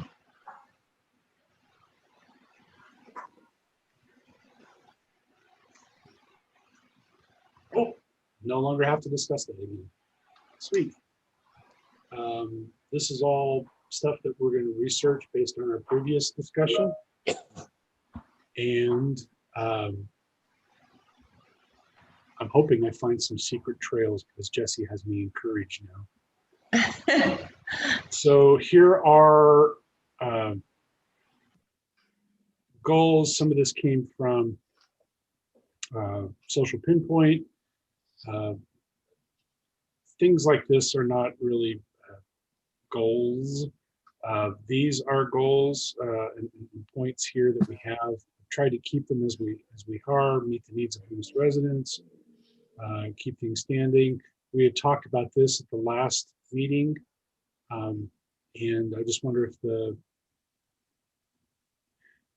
Madam Chair, given the lateness of the hour, and since the committee just received these today, and they are essentially what we gave them last time, do you want to go through these now, or do you want to cogitate upon them a little bit, and then we can come back and reformat? Are you saying, Mark, I'm sorry, I'm having a hard time hearing you for some reason. I think I must be getting deaf from all those years of listening to rock and roll, but I really couldn't hear you. So did you say that some of these were just turned in, these goals? No, the document you have before you, Mary Beth emailed earlier today, specifically to mess with Jesse, and and there's really not much change here from what we talked about the last meeting. What I did was take the committee's comments from last time. And what I'm wondering is, do you want to go through these right now, There's this page and Yes. this page. Do you want to do that right now, or do you want to wait? What do you want to do? Yeah, let's forge on until Okay. 8 o'clock. You got it. Okay, so on the screen here, we have 6 goals that came from various places and conversations we had. There's really not much magic here. We have to ensure adequate park recreation feeds, facilities to meet the needs of Loomis residents as we grow. This was a topic of discussion in the multi-use community center. That's already in there and it was left in there. We have a goal to protect the riparian aquatic areas. Yes, this is a little overlap with the conservation plan conversation element, but it does encourage a lot of things we talked about at the last meeting, which was if we're going to conserve an area, to provide some access to it if it's biologically feasible. That active and passive open space areas are protected for the town, and that it's important to the rural character of Loomis. And this almost needs to be something, sort of an affirmation that's put in the text. I don't know if that's necessarily a goal. Connect schools and regional trails with homes and employment centers. And this gets to some of what Russ was talking about, is we need to make sure we're extending the fingers of our trails out to touch others that are planned in the region. And then to provide a community park near the town center. And this speaks to the idea of a library park or a heritage park or both. I mean, I don't see why you can't have both. And then question for you, Mark. You actually have a question for subcommittee on that, number 5. Did you need us to clarify something for you there? I believe that we, and I know that Jesse's got his hand up too, so. The green ones here is should some of the responsibility for construction maintenance of trails be placed on non-res development to support walking and biking to work? This is what we talked about at the very beginning, although it sounds like the town's already weighed in on that by changing their fees.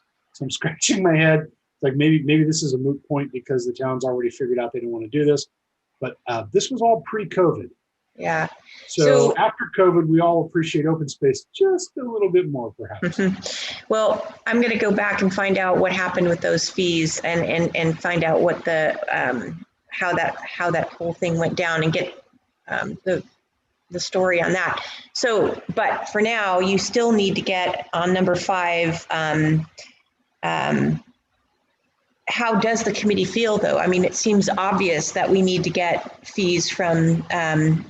I mean, I don't want to speak for you, so tell me what you think. And I see Jesse's hands up. I'm sorry, I guess I'm confused on fees. I was looking at item number 5, talking about connecting schools, regional trails with homes and employment centers. A big part of that for me is parks. If we're going to connect the whole town together, it should be going from schools to parks to homes and employment centers. I'm sorry, Dan, I didn't understand what you're talking about as far as the fees go. No, that's okay. I'm just trying to clarify his question for us. Should some of the responsibility for construction maintenance of trails be placed on new non-residential development to support walking, biking to work?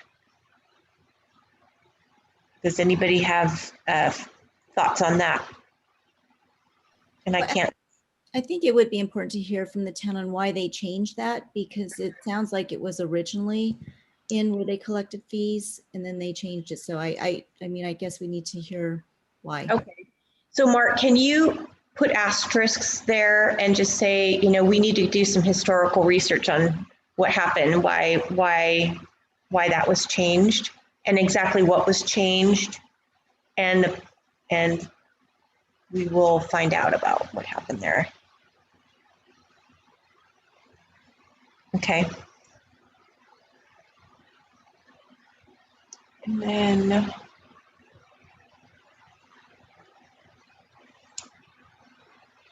the green pieces here, need policy on maintenance. This was something the committee asked that we have. Most of the joint use stuff is maintenance is already taken care of as part of that joint use agreement. But In terms of maintaining the town's parks, that would seem to me that would be part of your development plans. But here's the policy on 5 acres of parkland per 1,000 residents. This last piece here is one of the things that was on Miguel's comment in terms of all parkland should be owned by the town. The way I drafted this for the committee's consideration is to allow you to do either or. Either it's owned by you or a long-term joint use agreement or entitlement. So that would give you some flexibility. Makes sense. Jesse, you have your hand up? I was going to go back to your comment about the fees. BEM, or if you want to call them Green Valley, is a perfect example that we're allowing a developer to present a plan that is 90% industrial, 10% housing. It would have been nice for those fees because the creek that falls along that border, it would have been nice to have trails along that trail system that their fees could have covered. That's all. Thanks. Yeah. Okay.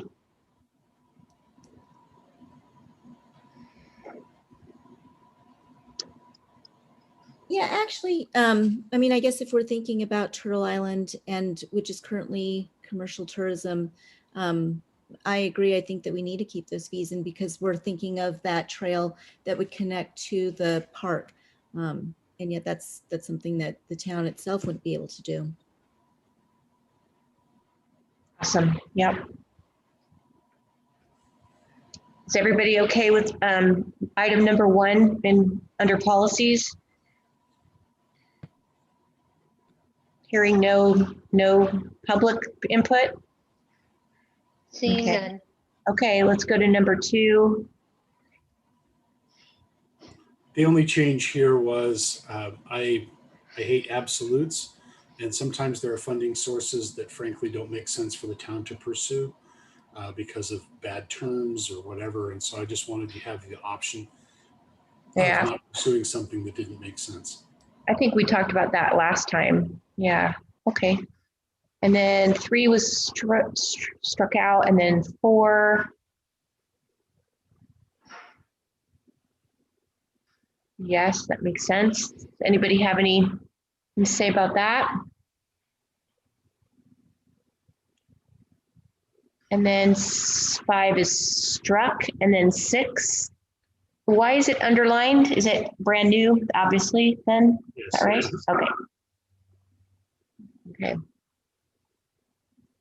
So this is, if you recall Miguel's comment, he's not a big fan of tot lots and exercise pads. This came out of our conversation last time and also out of the 2010 draft plan to allow places along trails to also be counted as parkland. Yep, sounds good. And Jesse? for G, and also have sidewalks in there. Going back to item 5, we cross it out. It says new residential development shall provide for residential open space needs of the residents. Trying to figure out why that one was crossed out. It's in the green text. Can you read that? As written, It's too tiny for my eyes. Sorry. Got to walk more. As written, this suggests that private open space can provide for their needs. Suggest deleting this in favor of a new policy that requires provision of built to town standards and dedicated for and/or payment of lieu fees at a ratio of 5 acres per 1,000, which is this one right here. Okay, so we're just subbing one for the other. Yes. Okay. My only other point in there is I have heard too many times about people saying that we can't maintain the parks. We are using maintenance districts with Taylor mixed use, so there's no cost to the city at all. I'm not seeing anything here referring to maintenance district as far as the incentive to pay for an upkeep parks. It's later on, Jesse. Okay, I'm sorry. Yeah, no worries.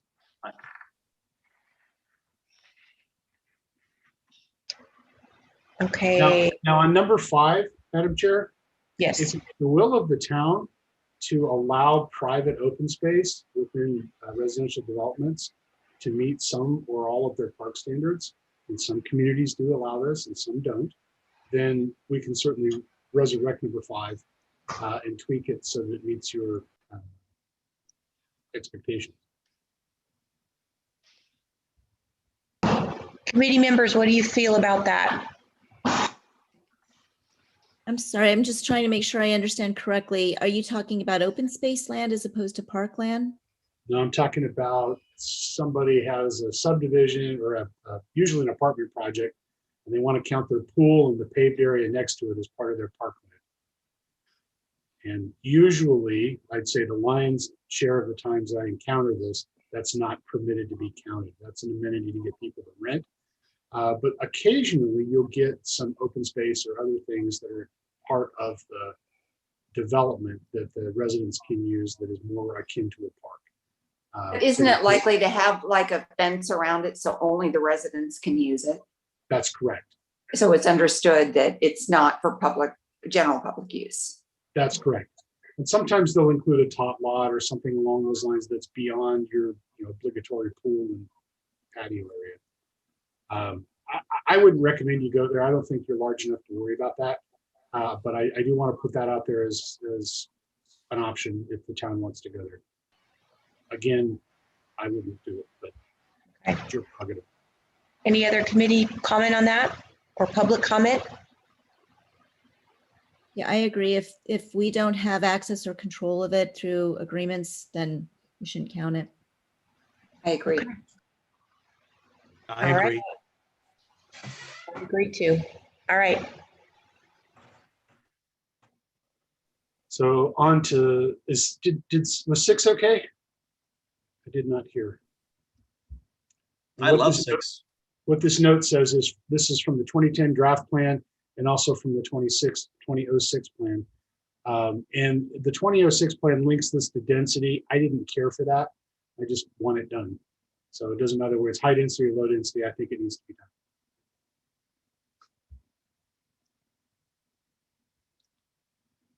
Number 7 is already in your plan. My point here with the modification to A is, again, it's an absolute. I dislike absolute. There are certain volunteer organizations the town might not want to associate with, and I don't think you should have to just because you have a policy. Mm-hmm. Any comment?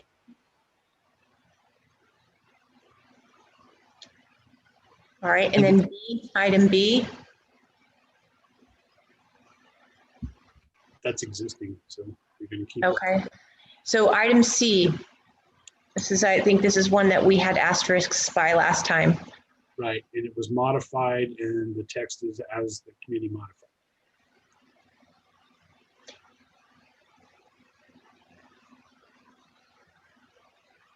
The idea here is to encourage preservation of these important things by allowing development to remain or to occur. But I understand the reticence, but I think this will do you in good stead for areas that are genuinely beautiful, and that it eliminates the developer whining too much about the town wanting to preserve stuff. But there's no requirement to have it. And Anders, was this something you had suggested to put in? Is Anders still there? Yeah, I'm here. Okay. Yeah. I can't see, sorry. Yeah, can you explain to the committee the thought process with this? This thought process goes back to trying to maintain the rural open space atmosphere of Loomis. So wherever we can preserve those corridors, and especially along riparian areas, both for the value they provide for habitat and wildlife, but also as a value for interconnecting trails is important. So can you give us an example of how this would potentially help our town?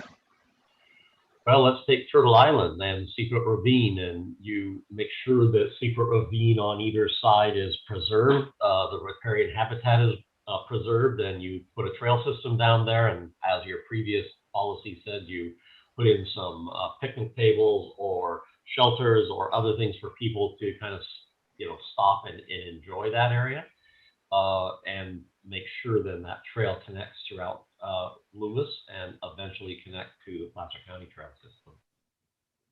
But that would preserve. And who maintains the trail? I'm sorry, I couldn't hear you. Mike, based on what I'm hearing from Sean, it will be based on the owner, the landowner. Okay, is any committee members have any questions about this? Or not to belabor it, but when I read this, I thought, well, what do they really mean? Because it's almost worded like a developer can say, oh yeah, here's a bunch of trees here, but I want houses here instead. So there's a dirt lot there, I'll plant some trees, and then therefore I'll relocate my riparian area. Did you get what I mean? Really? Because it says you're preserving corridors along the riparian area. So, okay. Yeah. It could be just the way I read it, because okay. I was reassured by your description. Yeah. And Bonnie, going back to you, it talks about homeowners association, land trusts, or other private entities as a way to maintain those. So I think the town needs to be flexible in what they do. But I can't recall who brought it up, but the Green Business Park also has the riparian corridor. And I believe that plan does talk about preserving it, and that the owners association would maintain it, and that there would be trails and picnic areas along that corridor. So there's another potential area. And then you have the open space area on the Villages site that also has a corridor that probably should be preserved. So there's a number of corridors in the town that should be preserved if at all possible. And I think that leads to the character of the town. Christy, I think we have a similar policy within the biological section. Is that correct? Yes, there is, but it's in terms of the biological resource and not quite so much the trail. Any other comments? Jean, are you listening? And do you have any comments?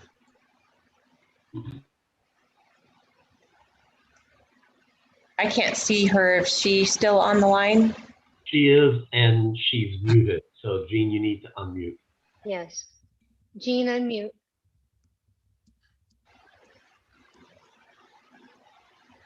Jan, we're going to have to get you a bigger screen. Well, it's just the, I must be not good at Zoom. I only see 5 little windows at the bottom, so. Jean, you can unmute. Okay, am I unmuted now? Yes. Yes. Okay. Frankly, when I read this through, I thought, I don't know what this is talking about when it says relocation.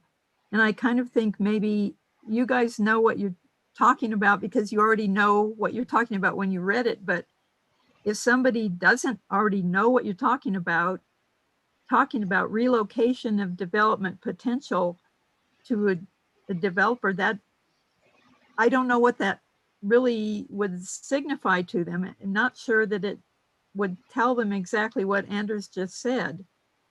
So I don't really know what relocation is going to be saying. And my second point is the same one I made at the open house meeting, concern about landowners being responsible to maintain these areas through their or abutting their private property.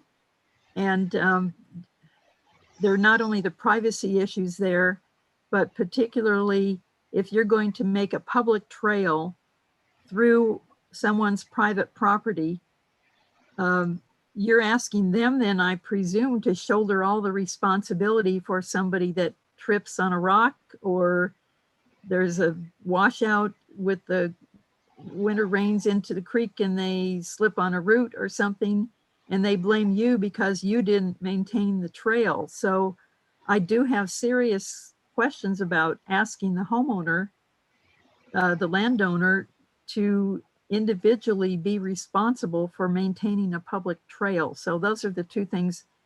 I'm not sure the wording is that clear on what you mean. And secondly, I think this is a serious burden on the homeowner. You know, for instance, there's a creek through the golf course. If you put a trail through there, would Jan want to have to be responsible for anybody that got hurt and sues the golf course for it? Okay, let's address both of those really quickly. One, I'll work with Andy to add some narrative in the text to explain where this policy might go on, and we'll wordsmith this to make it a little clearer. Secondly, we're using the property owner will pay for it as shorthand for a community facilities district or other kind of annual maintenance fee that would then be implemented by somebody else. We're not asking somebody to go out with a shovel and a rake and maintain the trail. It's just planner shorthand for it won't be the town necessarily paying for the maintenance. In order for the trail to be useful, it has to be a public easement. It has to then have the liability associated with that. And just like any other trail in town, it would not be, you know, Susan Homemaker having to go out and maintain a trail. That wasn't anybody's intent, and I'm sorry if it reads that way. That's not how we do this. And I honestly, Jan, when you asked, I was looking down at implementation measure, not 7C. And 7C is a major policy for the town, which basically said, in order to encourage a developer to keep the open space, repair and quarry, et cetera, is allow for, say, on that open space, if they were allowed 5 units per acre and you just took it away for open space, that they could relocate that density elsewhere on the property. So I believe in the general plan currently, there are policies that allow for that consolidation of density if the town so desires. So it's not a shall, it is a policy that says the town will make that decision.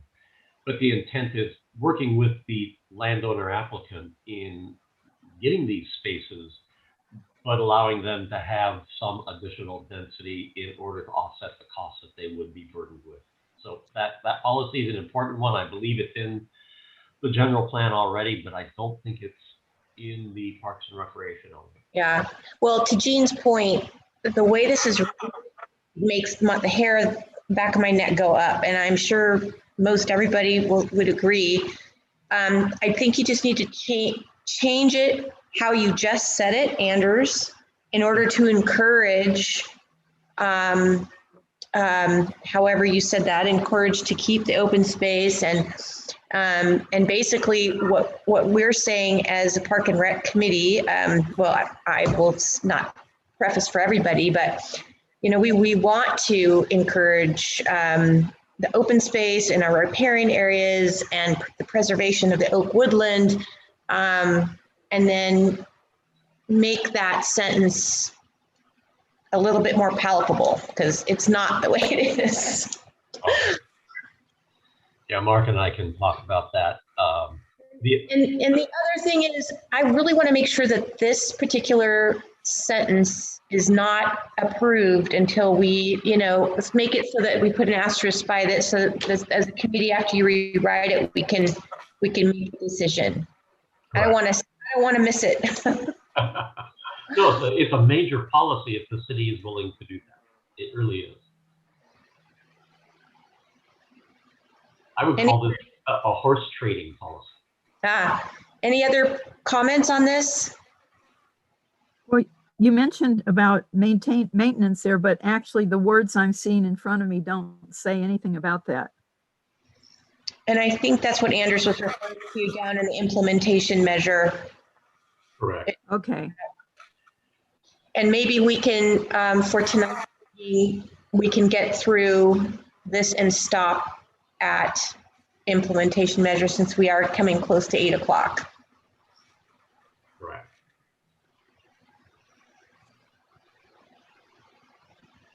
Jesse has his hand up. Sorry, I just want to back up one step to B. It says open space areas with proposed developments. Is this also, we talked about it before, the development on Thornwood has gates for the students to cut through to get to the school itself? Do we need to change the wording to include student walk, safe routes? Oh, safe routes to school? Right. Yeah. I mean, those two gates in that development keep kids from having to go out onto King and also Taylor, or yeah, King and Taylor. Keeps them Yeah. off both ways. They are brilliant. I love those little trails.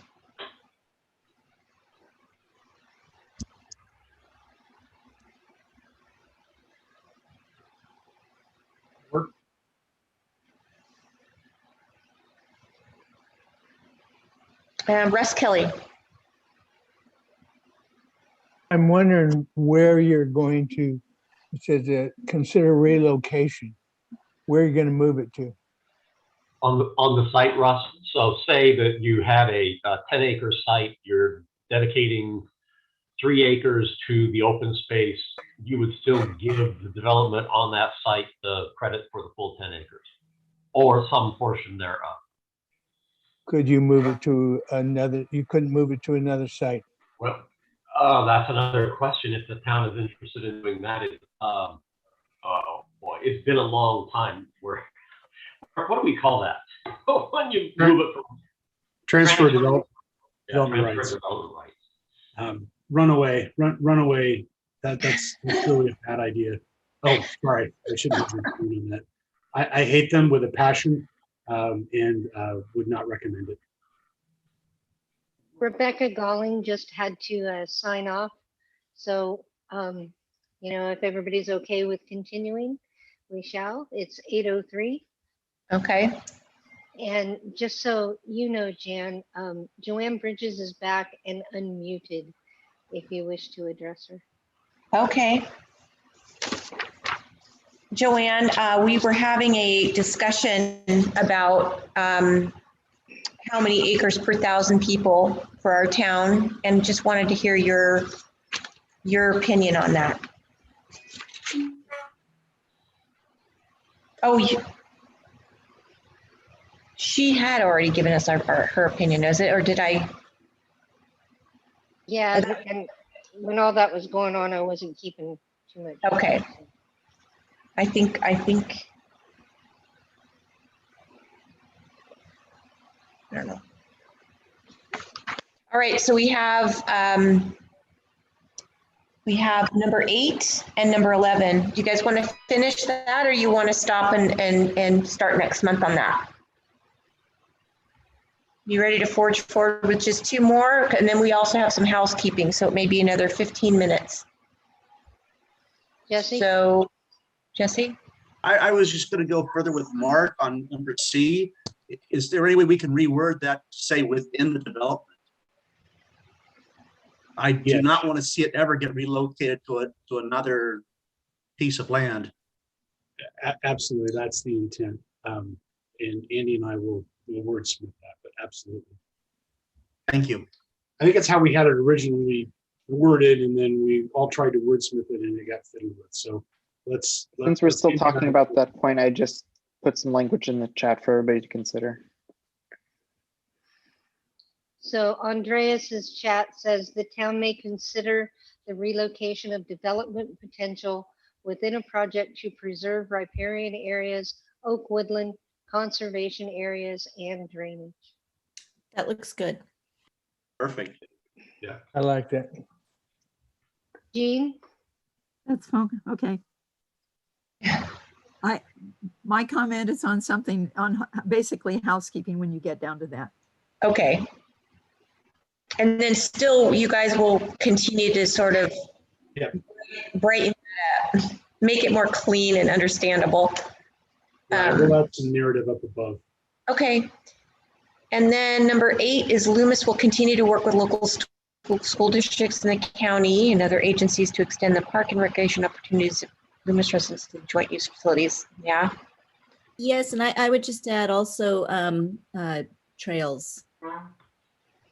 Not just facilities, but trails as well. Okay. And safe routes to school. And Safe Routes to School is in fact a program for grants. It's not a thing all by itself. Just pointing that out there, goes by different things, but that is actually a grant program. Yes. I mean, I can certainly add the text in here if you'd like, but it refers to a grant program, and Trails, I think, covers it. But Okay. Any other comment from the public or our committee? And then if none, then we'll go to number 11. And this is the one that Jean was talking about. yes, and Andy and I can fiddle with this too, because I could see where Jean could read that and go, yeah, hey, the way it's written, it sounds like I have to go maintain the trail. Mm-hmm. Let's Andy, let's you and I figure this out and reword it. The intent here is doing everything we can to preserve the existing riparian corridors in town, because they really do give you the feeling of the rural atmosphere. Right. Okay.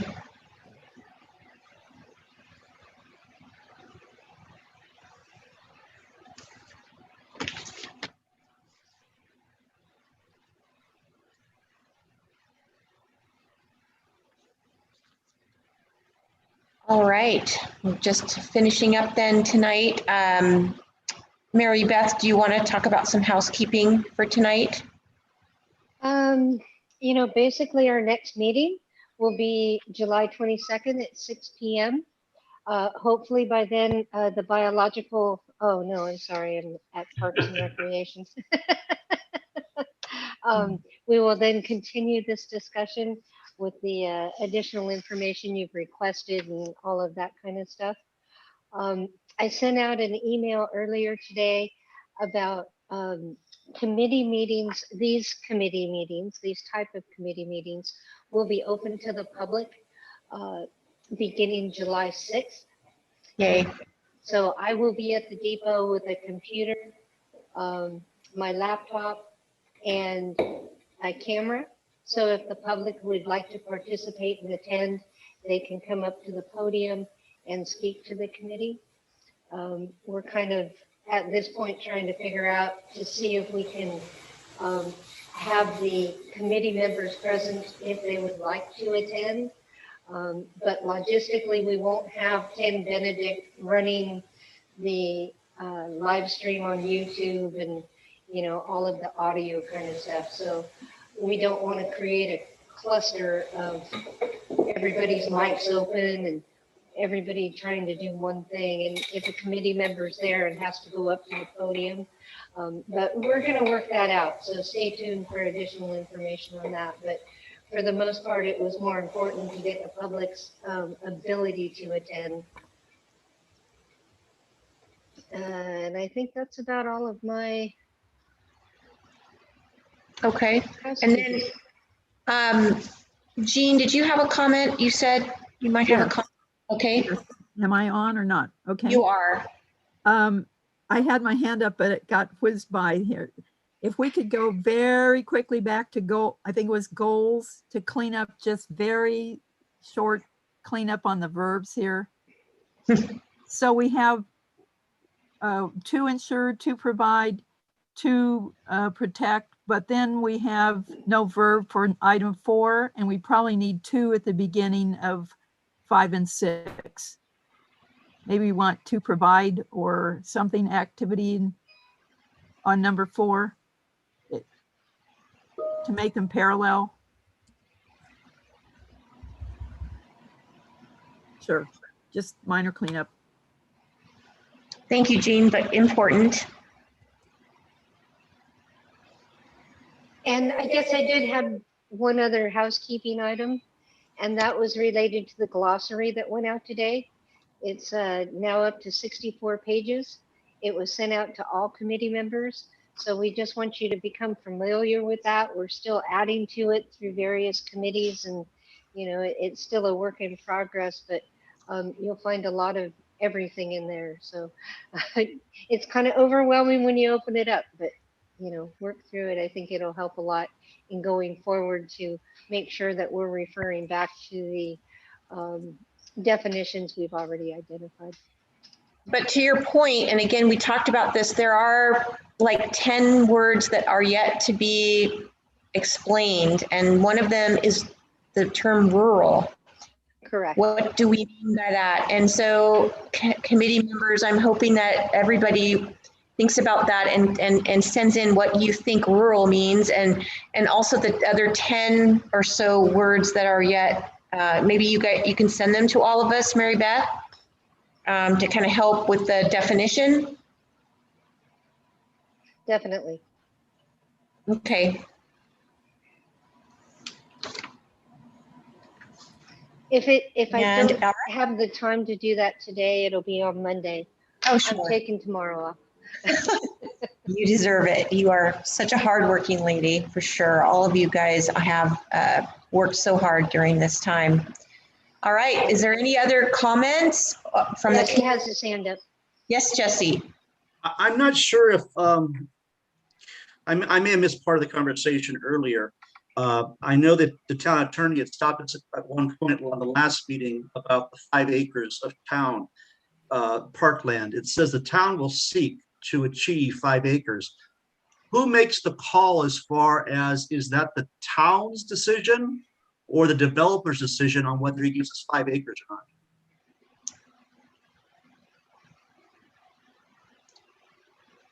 We were told before it was our decision.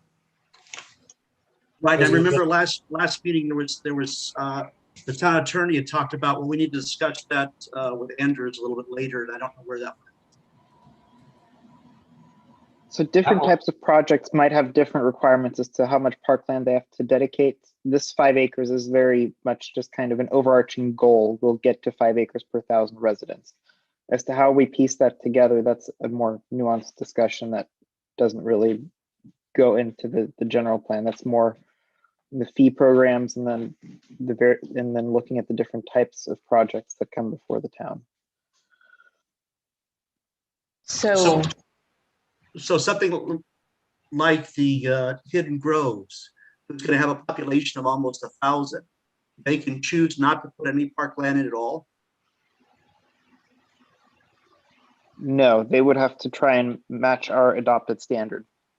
Since they're putting in a subdivision, though, there may be some limits, and we haven't looked at exactly how many acres they have to put in. We haven't gotten that far because we don't have an application to see what exactly they're proposing yet. We're still working with them on their pre-application. Well, I'm just a little confused as far as who makes the, if our standard says 5 acres per 1,000 and they have 1,000 residents, who makes the call whether we take money, we take land, or we ignore it? Whether we take money or land, that tends to be up to the developer whether or not to pay an in lieu fee. Okay, so he can make the call of not giving us parkland and just pay the in lieu fee. Typically, yes. And Jesse, that's not a general plan topic. That's going to come into the implementation, codes and ordinances. So that really is not discussed as part of the general plan. Well, I know that we're trying to word this correctly in the sense that in the past, we've taken the money, and I don't know whose call that was, whether it was a town's call or the developer's money. And now that we're slowly running out of land, I don't want to take the money in lieu of the land.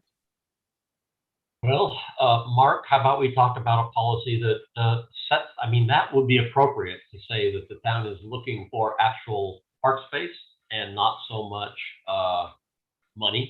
And so let's work on that. I know I want to be cognizant of the town doesn't, with the funds to maintain it and how that's going to be maintained. And I think you brought up the facilities district may be a way to do it. But yeah, we could have a goal in here or a policy which encourages that we actually want it on site. Because I mean, when you look at the codes, the codes specifically spell out what is considered parkland. That a developer just can't give us a vacant lot. He can't give us a bunch of rocks. Correct. It's spelled out there in detail. Right. I'm just confused on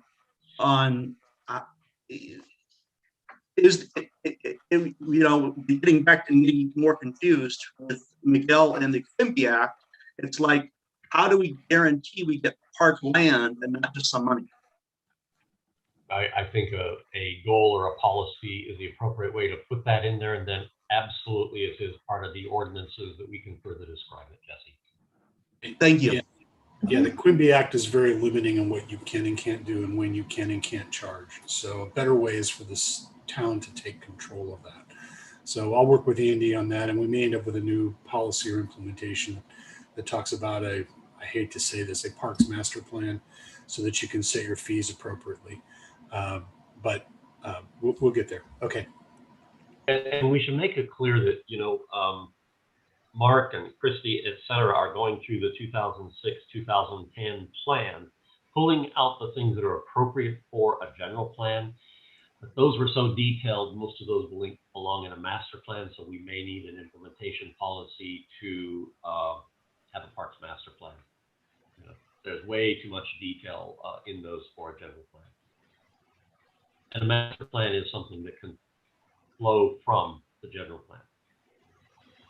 And I would support that, given the deficit and given where what we haven't achieved it. We've had this aspiration for a while, but in terms of achievability, I think that we're running out of time.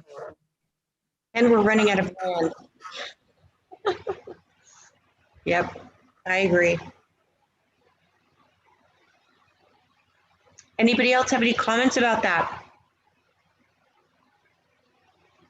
Okay, any public comment?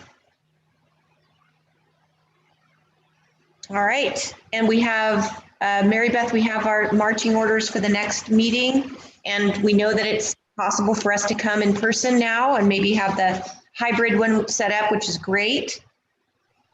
And so I guess we will adjourn for the evening. Can I clarify one thing? Yeah. Mark stated that he would be forwarding me this document. Would you prefer to have it reworded based on the discussion between him and Andy before it comes back to you to give you something to chew on? What does the committee think? That's, I think that's a super important piece to it. Yeah, let's wait. Okay, thank you. It'll be quick, I promise. Okay, everybody. So you said quick, would that be by the first part of next week or midweek or? I think I can talk to Andy either tomorrow afternoon or Monday, and we can get this knocked out. Okay, Yeah. cool. Yeah, we'll do that. All right, everybody, shall we adjourn?